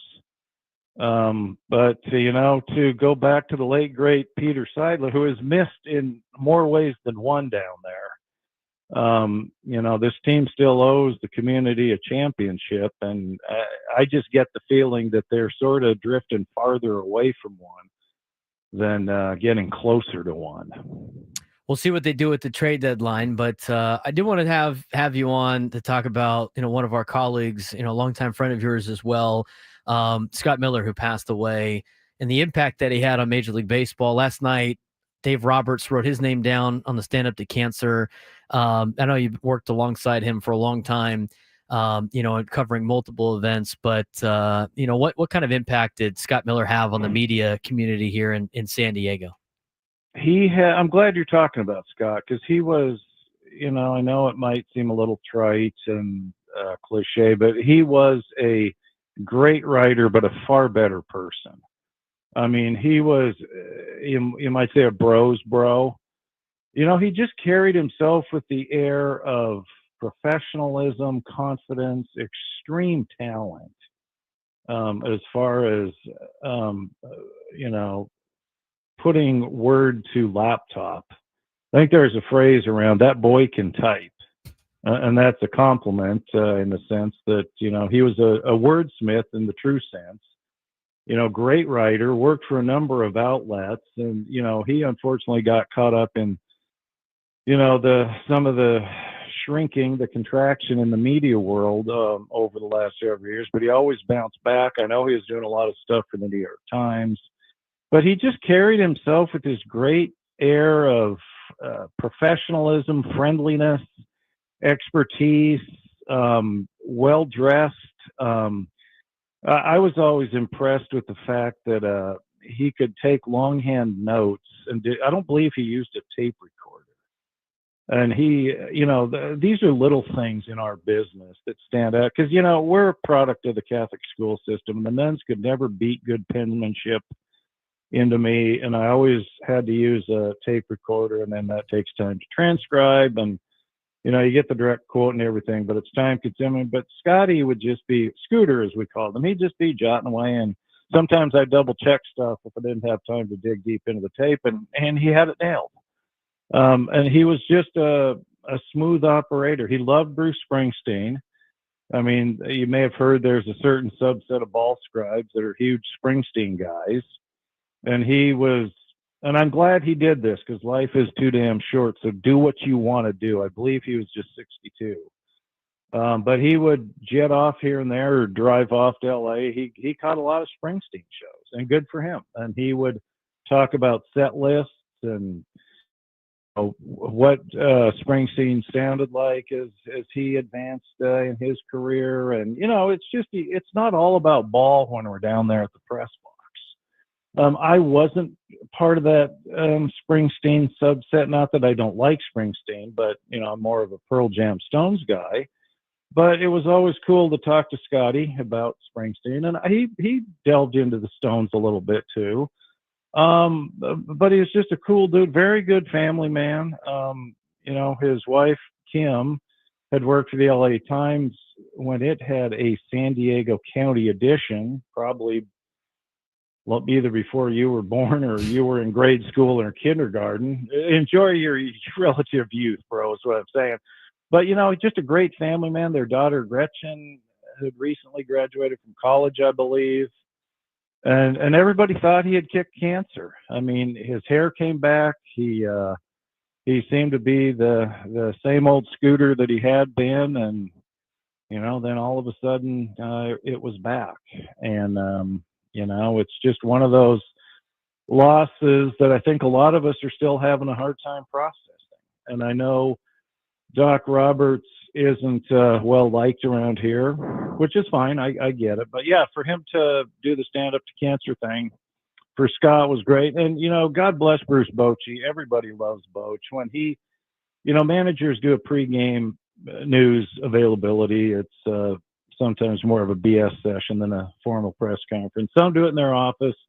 A lot of them do it in the dugout. And the first game of the Rangers series, I believe it was July 4th, Boch comes ambling out into the Rangers dugout, and there's a small assemblage of media, most of them from Texas, but a couple of local guys. And the first thing he said was, sorry to hear about Scott. And, he said that he had texted Scott a couple of times, but didn't hear back. And so I think that, a lot of people were thinking about Scott. A lot of people tried to reach out, but, sadly, the cancer came back quick and, unfortunately with a vengeance. And we lost him. And, again, it's hard to process, just like Bryce Miller of the Union Tribune, great guy. He died recently. And a former AP colleague, Dennis Jargados, I replaced Dennis way back in 91. He went up to San Francisco to AP, and then he worked at the San Jose Mercury News. Then he moved to Denver. He died recently of brain cancer. And, again, these things are really hard to process because at one point in our lives, we think we're indestructible, bulletproof, immortal, and then you start losing people. And, our good friend Jeff Dotseth always finishes off his social media policies with, reach out to a friend today. And I think that's very important because, fortunately I got to talk to Scott 6 nights before he died. I thought about texting him, but we're both old school. So I dialed the phone and he answered, and I'm really glad I did that. But unfortunately I didn't do that with some other people who died. So, those are the lessons. Reach out to somebody. And if you hear somebody's sick, get a hold of them right away, because I have regrets about people I didn't reach out to, and then all of a sudden you hear they're gone and you just feel absolutely rotten. Bernie, I appreciate you coming on to talk about Scott. I wanted to give him his best, tribute for the writer that he is. Thanks for doing that, bro. I mean, we called each other bro. He truly was a bro, and on our business is poor for his loss today. It really is. So thanks. I really do appreciate you wanting to talk about him. Absolutely. And I appreciate you coming on. And I know it's difficult, especially when you lose a friend, to be able to say things when you're still kind of processing yourself. I appreciate the time as always, bro. We got to get up and have an IPA and watch the Vandals take down the Cougs with our buddy Perez for a battle for Cougar Gold cheese, huh? I would love that. I'm going to be up in Idaho 2 weeks. I'm going to make a quick trip down to see my beloved Kibbe Dome. So I don't think I'll be back up there for the Battle of the Palouse. But I certainly will be watching it, and we will be, talking back and forth, Maddie and I. But I will accept the Cougar Gold cheese once the Vandals win. And I think there's Cougar wine as well, right? There is. Okay. Well, Maddie, if you're listening, I'll DM you my address, bro. The cheese and the wine coming my way. Either that or we'll see you at the holiday happy hour, bro. Well, or at the ball yard. That's true, bro. Sometime real soon. All right, guys, bros. All right, bro. We appreciate it, Bernie. Right, bro. Bernie Take Wilson care, joining us on the Braden Surprenant show. He's fun to talk to. A lot of people are like, what? Too loud at Petco Park? He's joking, guys. He's joking. Bernie's he's fun to talk to. He's right, though. Like us, he says this, I am not considered a scribe. I am a broadcaster. I am not a journalist. I'm here for entertainment and broadcasting of games. I do not consider myself a journalist, nor should I, because the people like Bernie and Scott Miller put a lot of time and effort to be really good journalists and scribes and writers. So to be compared with that, it's not the place for me. But I will say this. I don't think I've ever really had a conversation with Bernie in person about baseball or sports in general. It's usually about a lot of other stuff, and it's fun to do. And And the only time it might get to sports is he sent his kids to the Saints. Obviously, as a Cathedral guy, he'll throw some shade. But other than that, it's mostly about life. But he had a lot of good things to say about Scott Miller. We wanted to get him on before, but obviously with the recent passing of Scott, it was hard to do. But a great man we lost in Scott Miller. Bryce Miller, same this year. So we appreciate Bernie's time. We are for a break. You're listening to the Braden Surprenant Show, sending us on Sports Station 97 through the Fan.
124 on a Wednesday. San Diego's number one sports station, 97.7 through the fan. Big thanks to Bernie Wilson for joining us. Talk a little bit about Scott Miller and life of Scott Miller in our last segment. He's Frank Marchese. I'm Braden Surprenant. The Braden Surprenant Show. We're on each and every day from 10 to 2. Now, yesterday, we didn't get to a midday sports, a lunchtime hour food deal. We briefly talked about a food at the beginning, and I forgot what it was. Do you remember? No. I don't remember either. I said I wish we had tacos. I do remember that. One of her and her boyfriend decided to do the 999 for the All-Star game. Yes, okay. We didn't discuss this. They did the 999 last night for the All-Star game, which is diabolical on a Tuesday night. Let me tell you that. Yes. For the All-Star game. If you had to pick one, okay, so there's context here with Frank. Post-surgery, can't eat as much as he used to, right, and doesn't drink. But let's just, for fun here. If you were going to do the 999, what game are you doing the 9 hot dogs, 9 beers, or beverage of choice in 9 innings? Are you doing it at the ballpark? Or are you doing it at your house? It'd be cheaper to do it at home. Yeah, obviously. That was a good play on their part. I'd probably do it at home. I'd do it at home. Honestly. Which game would it be? All-Star game's not a bad play, to be honest with you. No, it's not a bad play. There's a lot of breaks in between. It would have to be to stand a decent chance for me now, it would have to be a longer game, like a Padres-Dodger game, a Yankee-Red Sox game, a game that normally is going to take about 4 hours. Which is so All-Star game was that's a pretty good call, except for the fact that it's a Tuesday. I'd rather do it on like a weekend. Mm-hmm.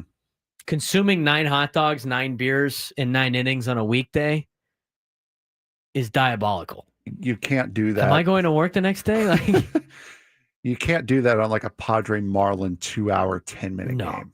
Can't do it then. All-Star game's not a bad play. Middle of the summer, maybe got the day off the next day. What is your drink of choice before I get to my stuff? It would probably be an Arnold Palmer.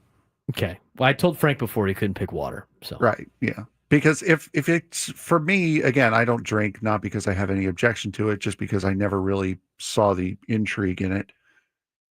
But you can't do soda because that just carbonates. It fills your stomach up more than it actually is.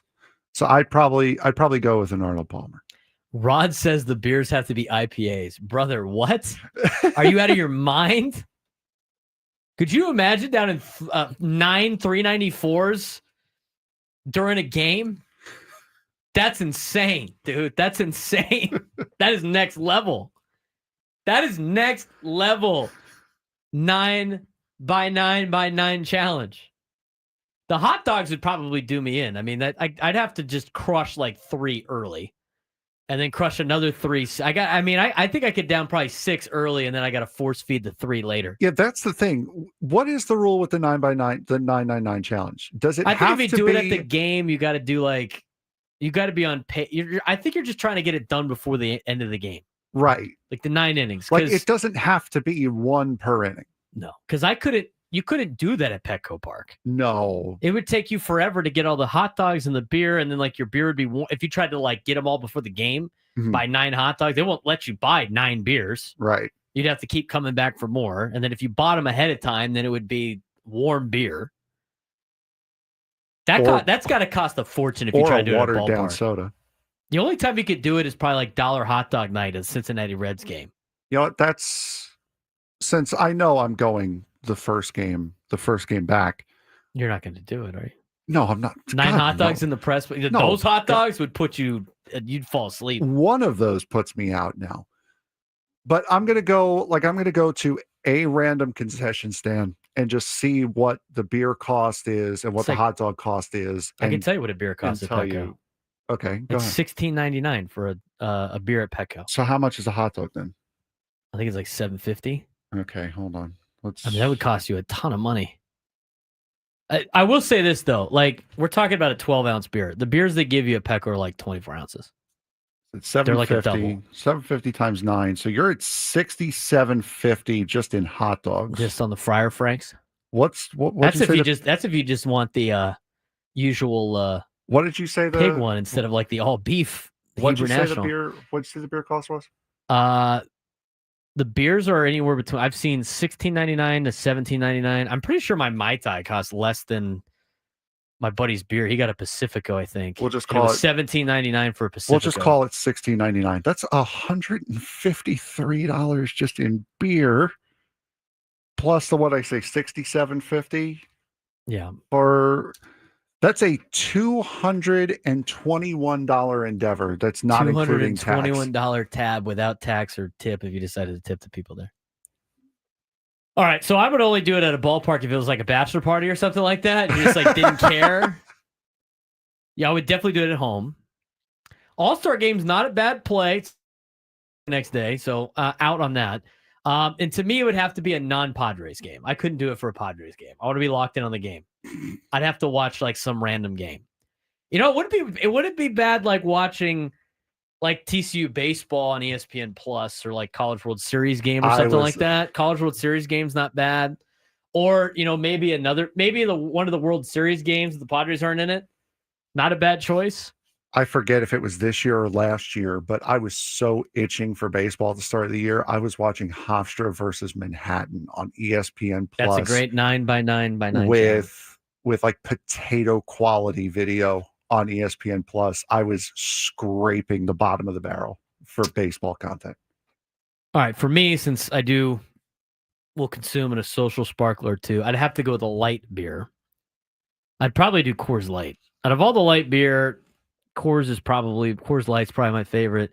I think a Michelob Ultra would be that's basically water anyway. So it'd either be a Michelob or a Coors Light. Couldn't do Miller Lite. I don't need a Pilsner. I don't like Budweiser, so probably not that. Plus, a Michelob is just a lighter Bud Light anyway. So I'd probably go with 9 natties, 9 hot dogs. No PBR, no Natty Light. Busch Light? No, that'd be some Indiana stuff right there. The Busch Light and the hot dogs. I'd go with Coors Light for the 9 beers. And then the thing is, the hot dogs, like for me, I prefer a Hebrew National hot dog anyway, the all beef.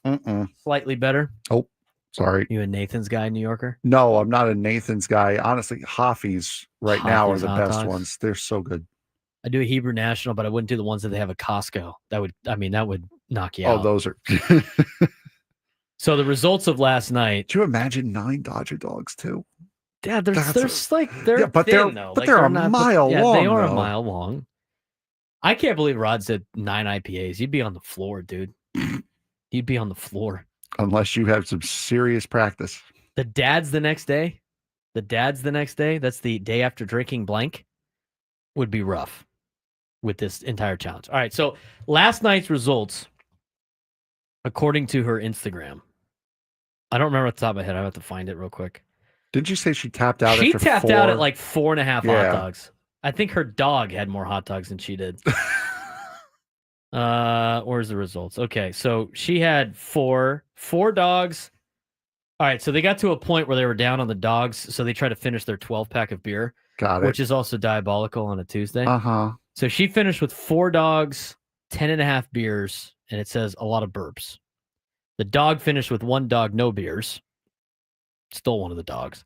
And then her boyfriend had 9 hot dogs, did the 9 dogs. There you go. And completed the 12-pack. Sheep. Well done, big boy. Well done, bud. Marron. Tuesday night, 9 hot dogs and 12 Miller Lights. Anybody mind? Anybody mind if the guy has an all-star game? Rod would have taken him down, dude, with the IPAs. Buddy must have been hurting at work, dude. I'd be hurting today at work if I downed 12 Miller Lights and 9 hot dogs in a 3.5 hour span. By the way, bad dog for stealing a hot dog. And if you guys are willing to if you guys want to get rid of the bad dog, I will gladly take him. I will gladly take the dog off of your hands. The 9x9x9 challenge on a Tuesday is diabolical. I would never do it at the ballpark. Again, it had to be like a special occasion, bachelor party with your boys or something like that. You have to get home. Had to be like in a suite. Well, no, I'd do it if I had like a ride and stuff. That's why I said like bachelor party or something. That's another reason why you can't do it at Petco Park. Yeah. I mean, unless you down the 9 beers at Beer Fest and there are smaller ones, But then you'd be too hammered to drink any of the or to eat any of the hot dogs or be able to buy any of the hot dogs. Yeah. After the fact. Coors Light for me. But then dog. again, I don't know if I could down the 9 dogs. But then again, if you go up to a vendor, at some point they're going to be like, "Let me guess, hot dog." Yeah, Yes, let me sir. guess. Let me guess. A hot dog and another beer. We're going to have to cut you off, sir. How did you know? Rod wants to split it with you. I'll do the beers, you do the dogs. I can't. The 9 is just the innings, Rod. I can't do any of them. I can't do any of them. Juan Ruiz says, Anymore. I'm going to do it the Angels. This is bad. This is a bad idea, and everybody wants to attempt this. This is not great financial sense or health sense. You should probably, if you want to do this, do this in a controlled environment at your house. Yes. If you do it at the ballpark, please designate a driver. Get a pack of hot dogs at home. That only come in a pack of 8, so you'd have to buy 2. Whatever. And you got to get 2 things of buns. I'm sure you seven dogs and 8 buns. Usually how it works. I'm sure you have a bun that is not moldy at home, or hey, piece of bread. That's also an option. And I'm sure you have a package of hot dogs that has 1 or 2 stragglers in there that may or may not be freezer burnt. Or you could do the Rod 9x9 challenge. You know what the Rod 9x9 challenge is? IPA. 9 IPAs and 9 Costco dogs. Try to take it down. I'm going to name that the Rod. That's the Rod challenge. Phrasing? The Rod challenge. 9 Costco hot dogs, 9 IPAs, 9 days in the ICU. 9 days asleep. You'd be in a coma. 833-288-0973. 833-288. 0973. 9 394s would just be sicko stuff. We got some more ideas for the NASCAR in San Diego. We're going to let Frank be Frank when we come back to finish up the show. San Diego's #1 sports station, 97 through the Fan.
That phone call is hilarious. We're going to get to that in a second. Kevin Acee just put out a roster move for the Padres.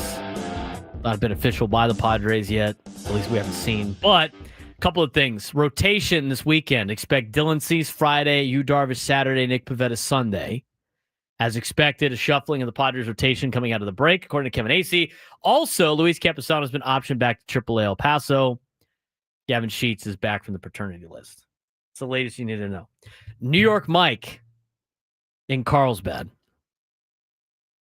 who is a regular in our YouTube chat, was disrespected by Frank's hot dog pick of Hoffy's.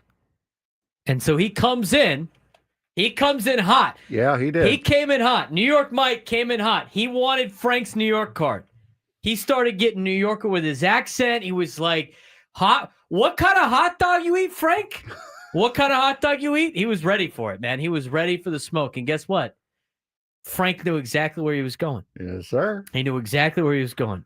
What kind of hot dog you eat, Frank? Hoffy's. Hoffy's. And then he was like, "I can't believe," and before that even happened, Frank cut him off and said, I'm not paying $90 for a 55 pack of Sabrets.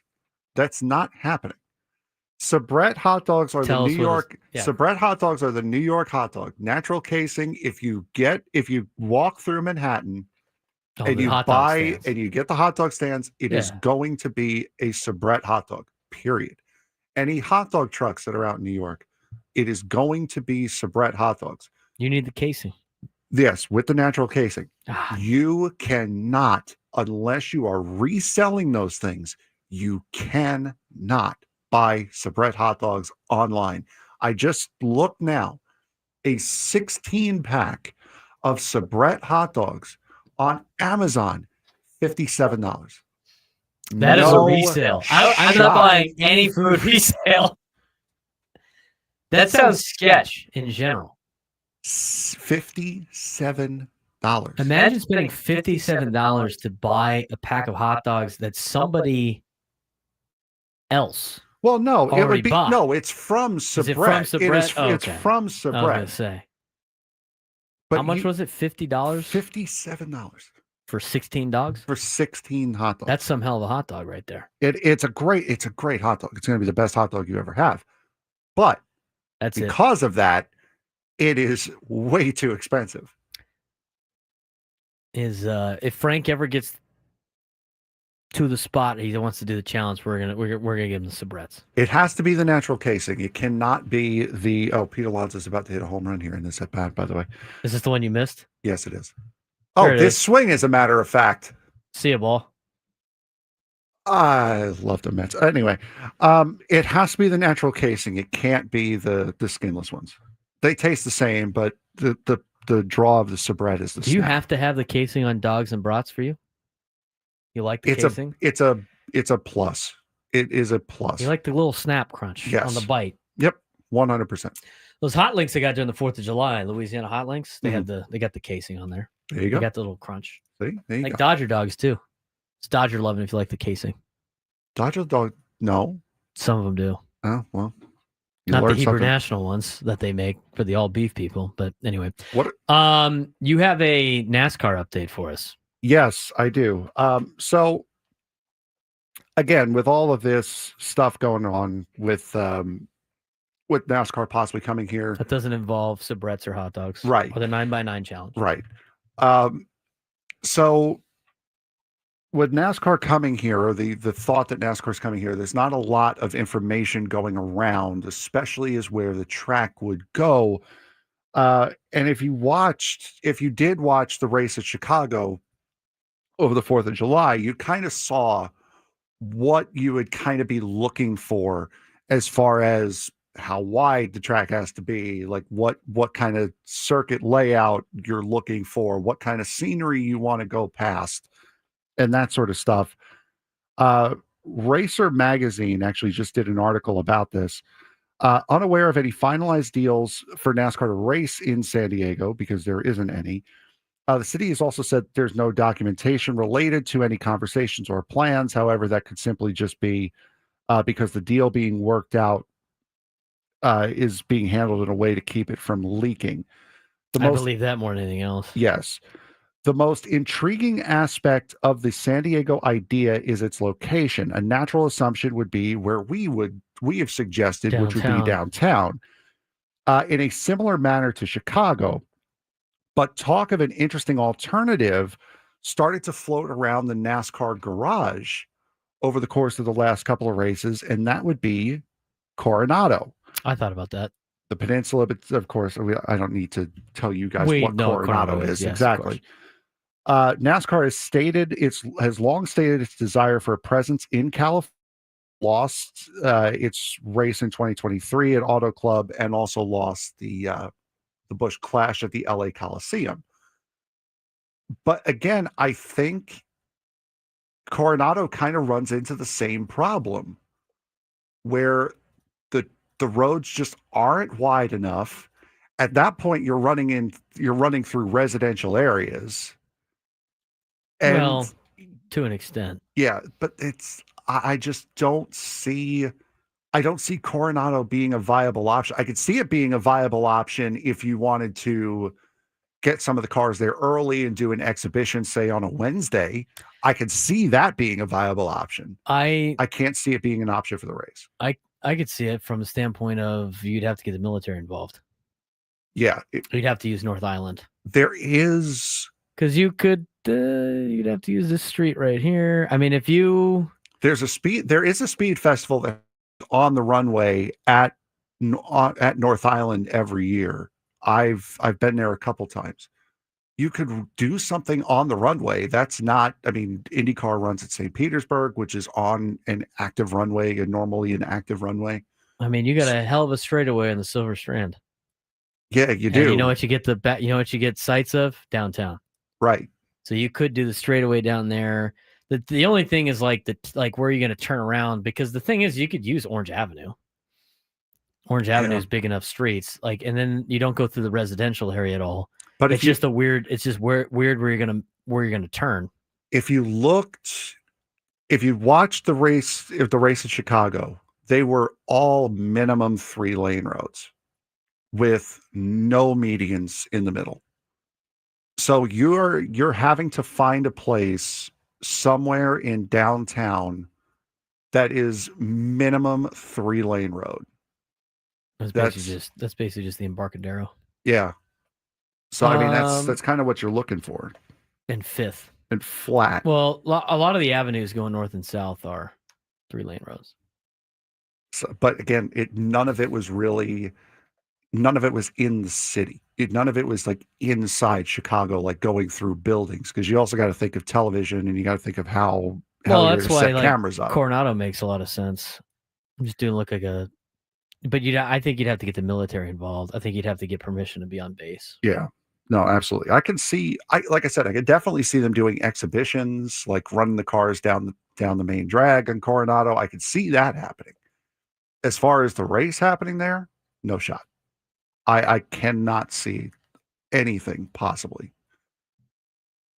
Wouldn't it be something though to see like Manny Machado come out in his pajamas, wondering what the hell all the noise is? What is that noise in the middle of the race? He lives far enough away from the the action, if you will. I'm looking at maps right now of Coronado. I mean, they could theoretically do Orange Ave. The problem is there's a median.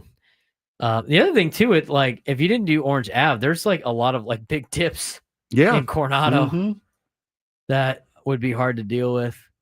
I just trying to figure out like a place where they'd like be able to turn. You know what? They could do Glorieta Boulevard. It's only 1 lane each side, but it is a gigantically wide road that has like bike and all this other lanes on it.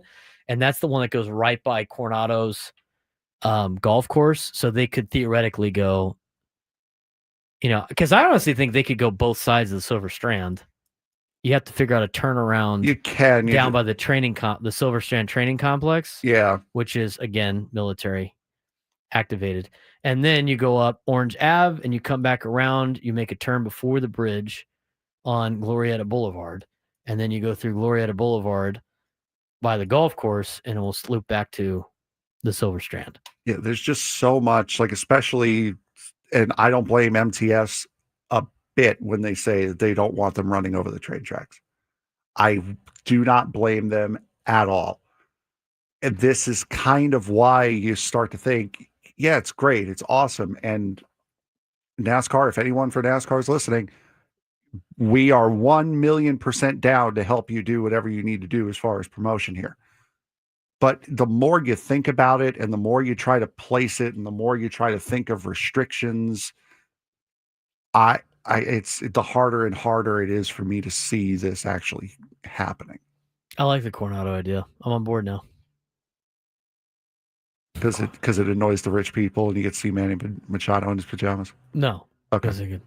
Maybe you'll see Arcillo out there on a on a kayak fishing. I think it'd look cool. I think the images would be sweet. No, yeah, and that's exactly right. But you also got to think it's got to be a practical race layout as well. I'm looking at one, right? I see the possibilities here. I see the possibilities on Orange Ave, Glorieta Boulevard, down the Silver Strand. Speed bumps. Oh, yeah, there's speed bumps on Glorieta. I'm sure you could deal with that.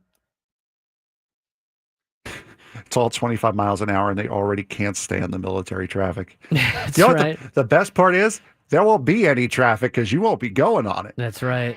Exactly. It's interesting how they plays. I'm curious to see what they decide on track for that. Yeah. All right, that'll do it. It will do it. I'm more intrigued on this 9x9 hot dog thing now. When should we do it? Somebody's like, do it for the gram. Maybe one day. I'll get my buddies to do it with me.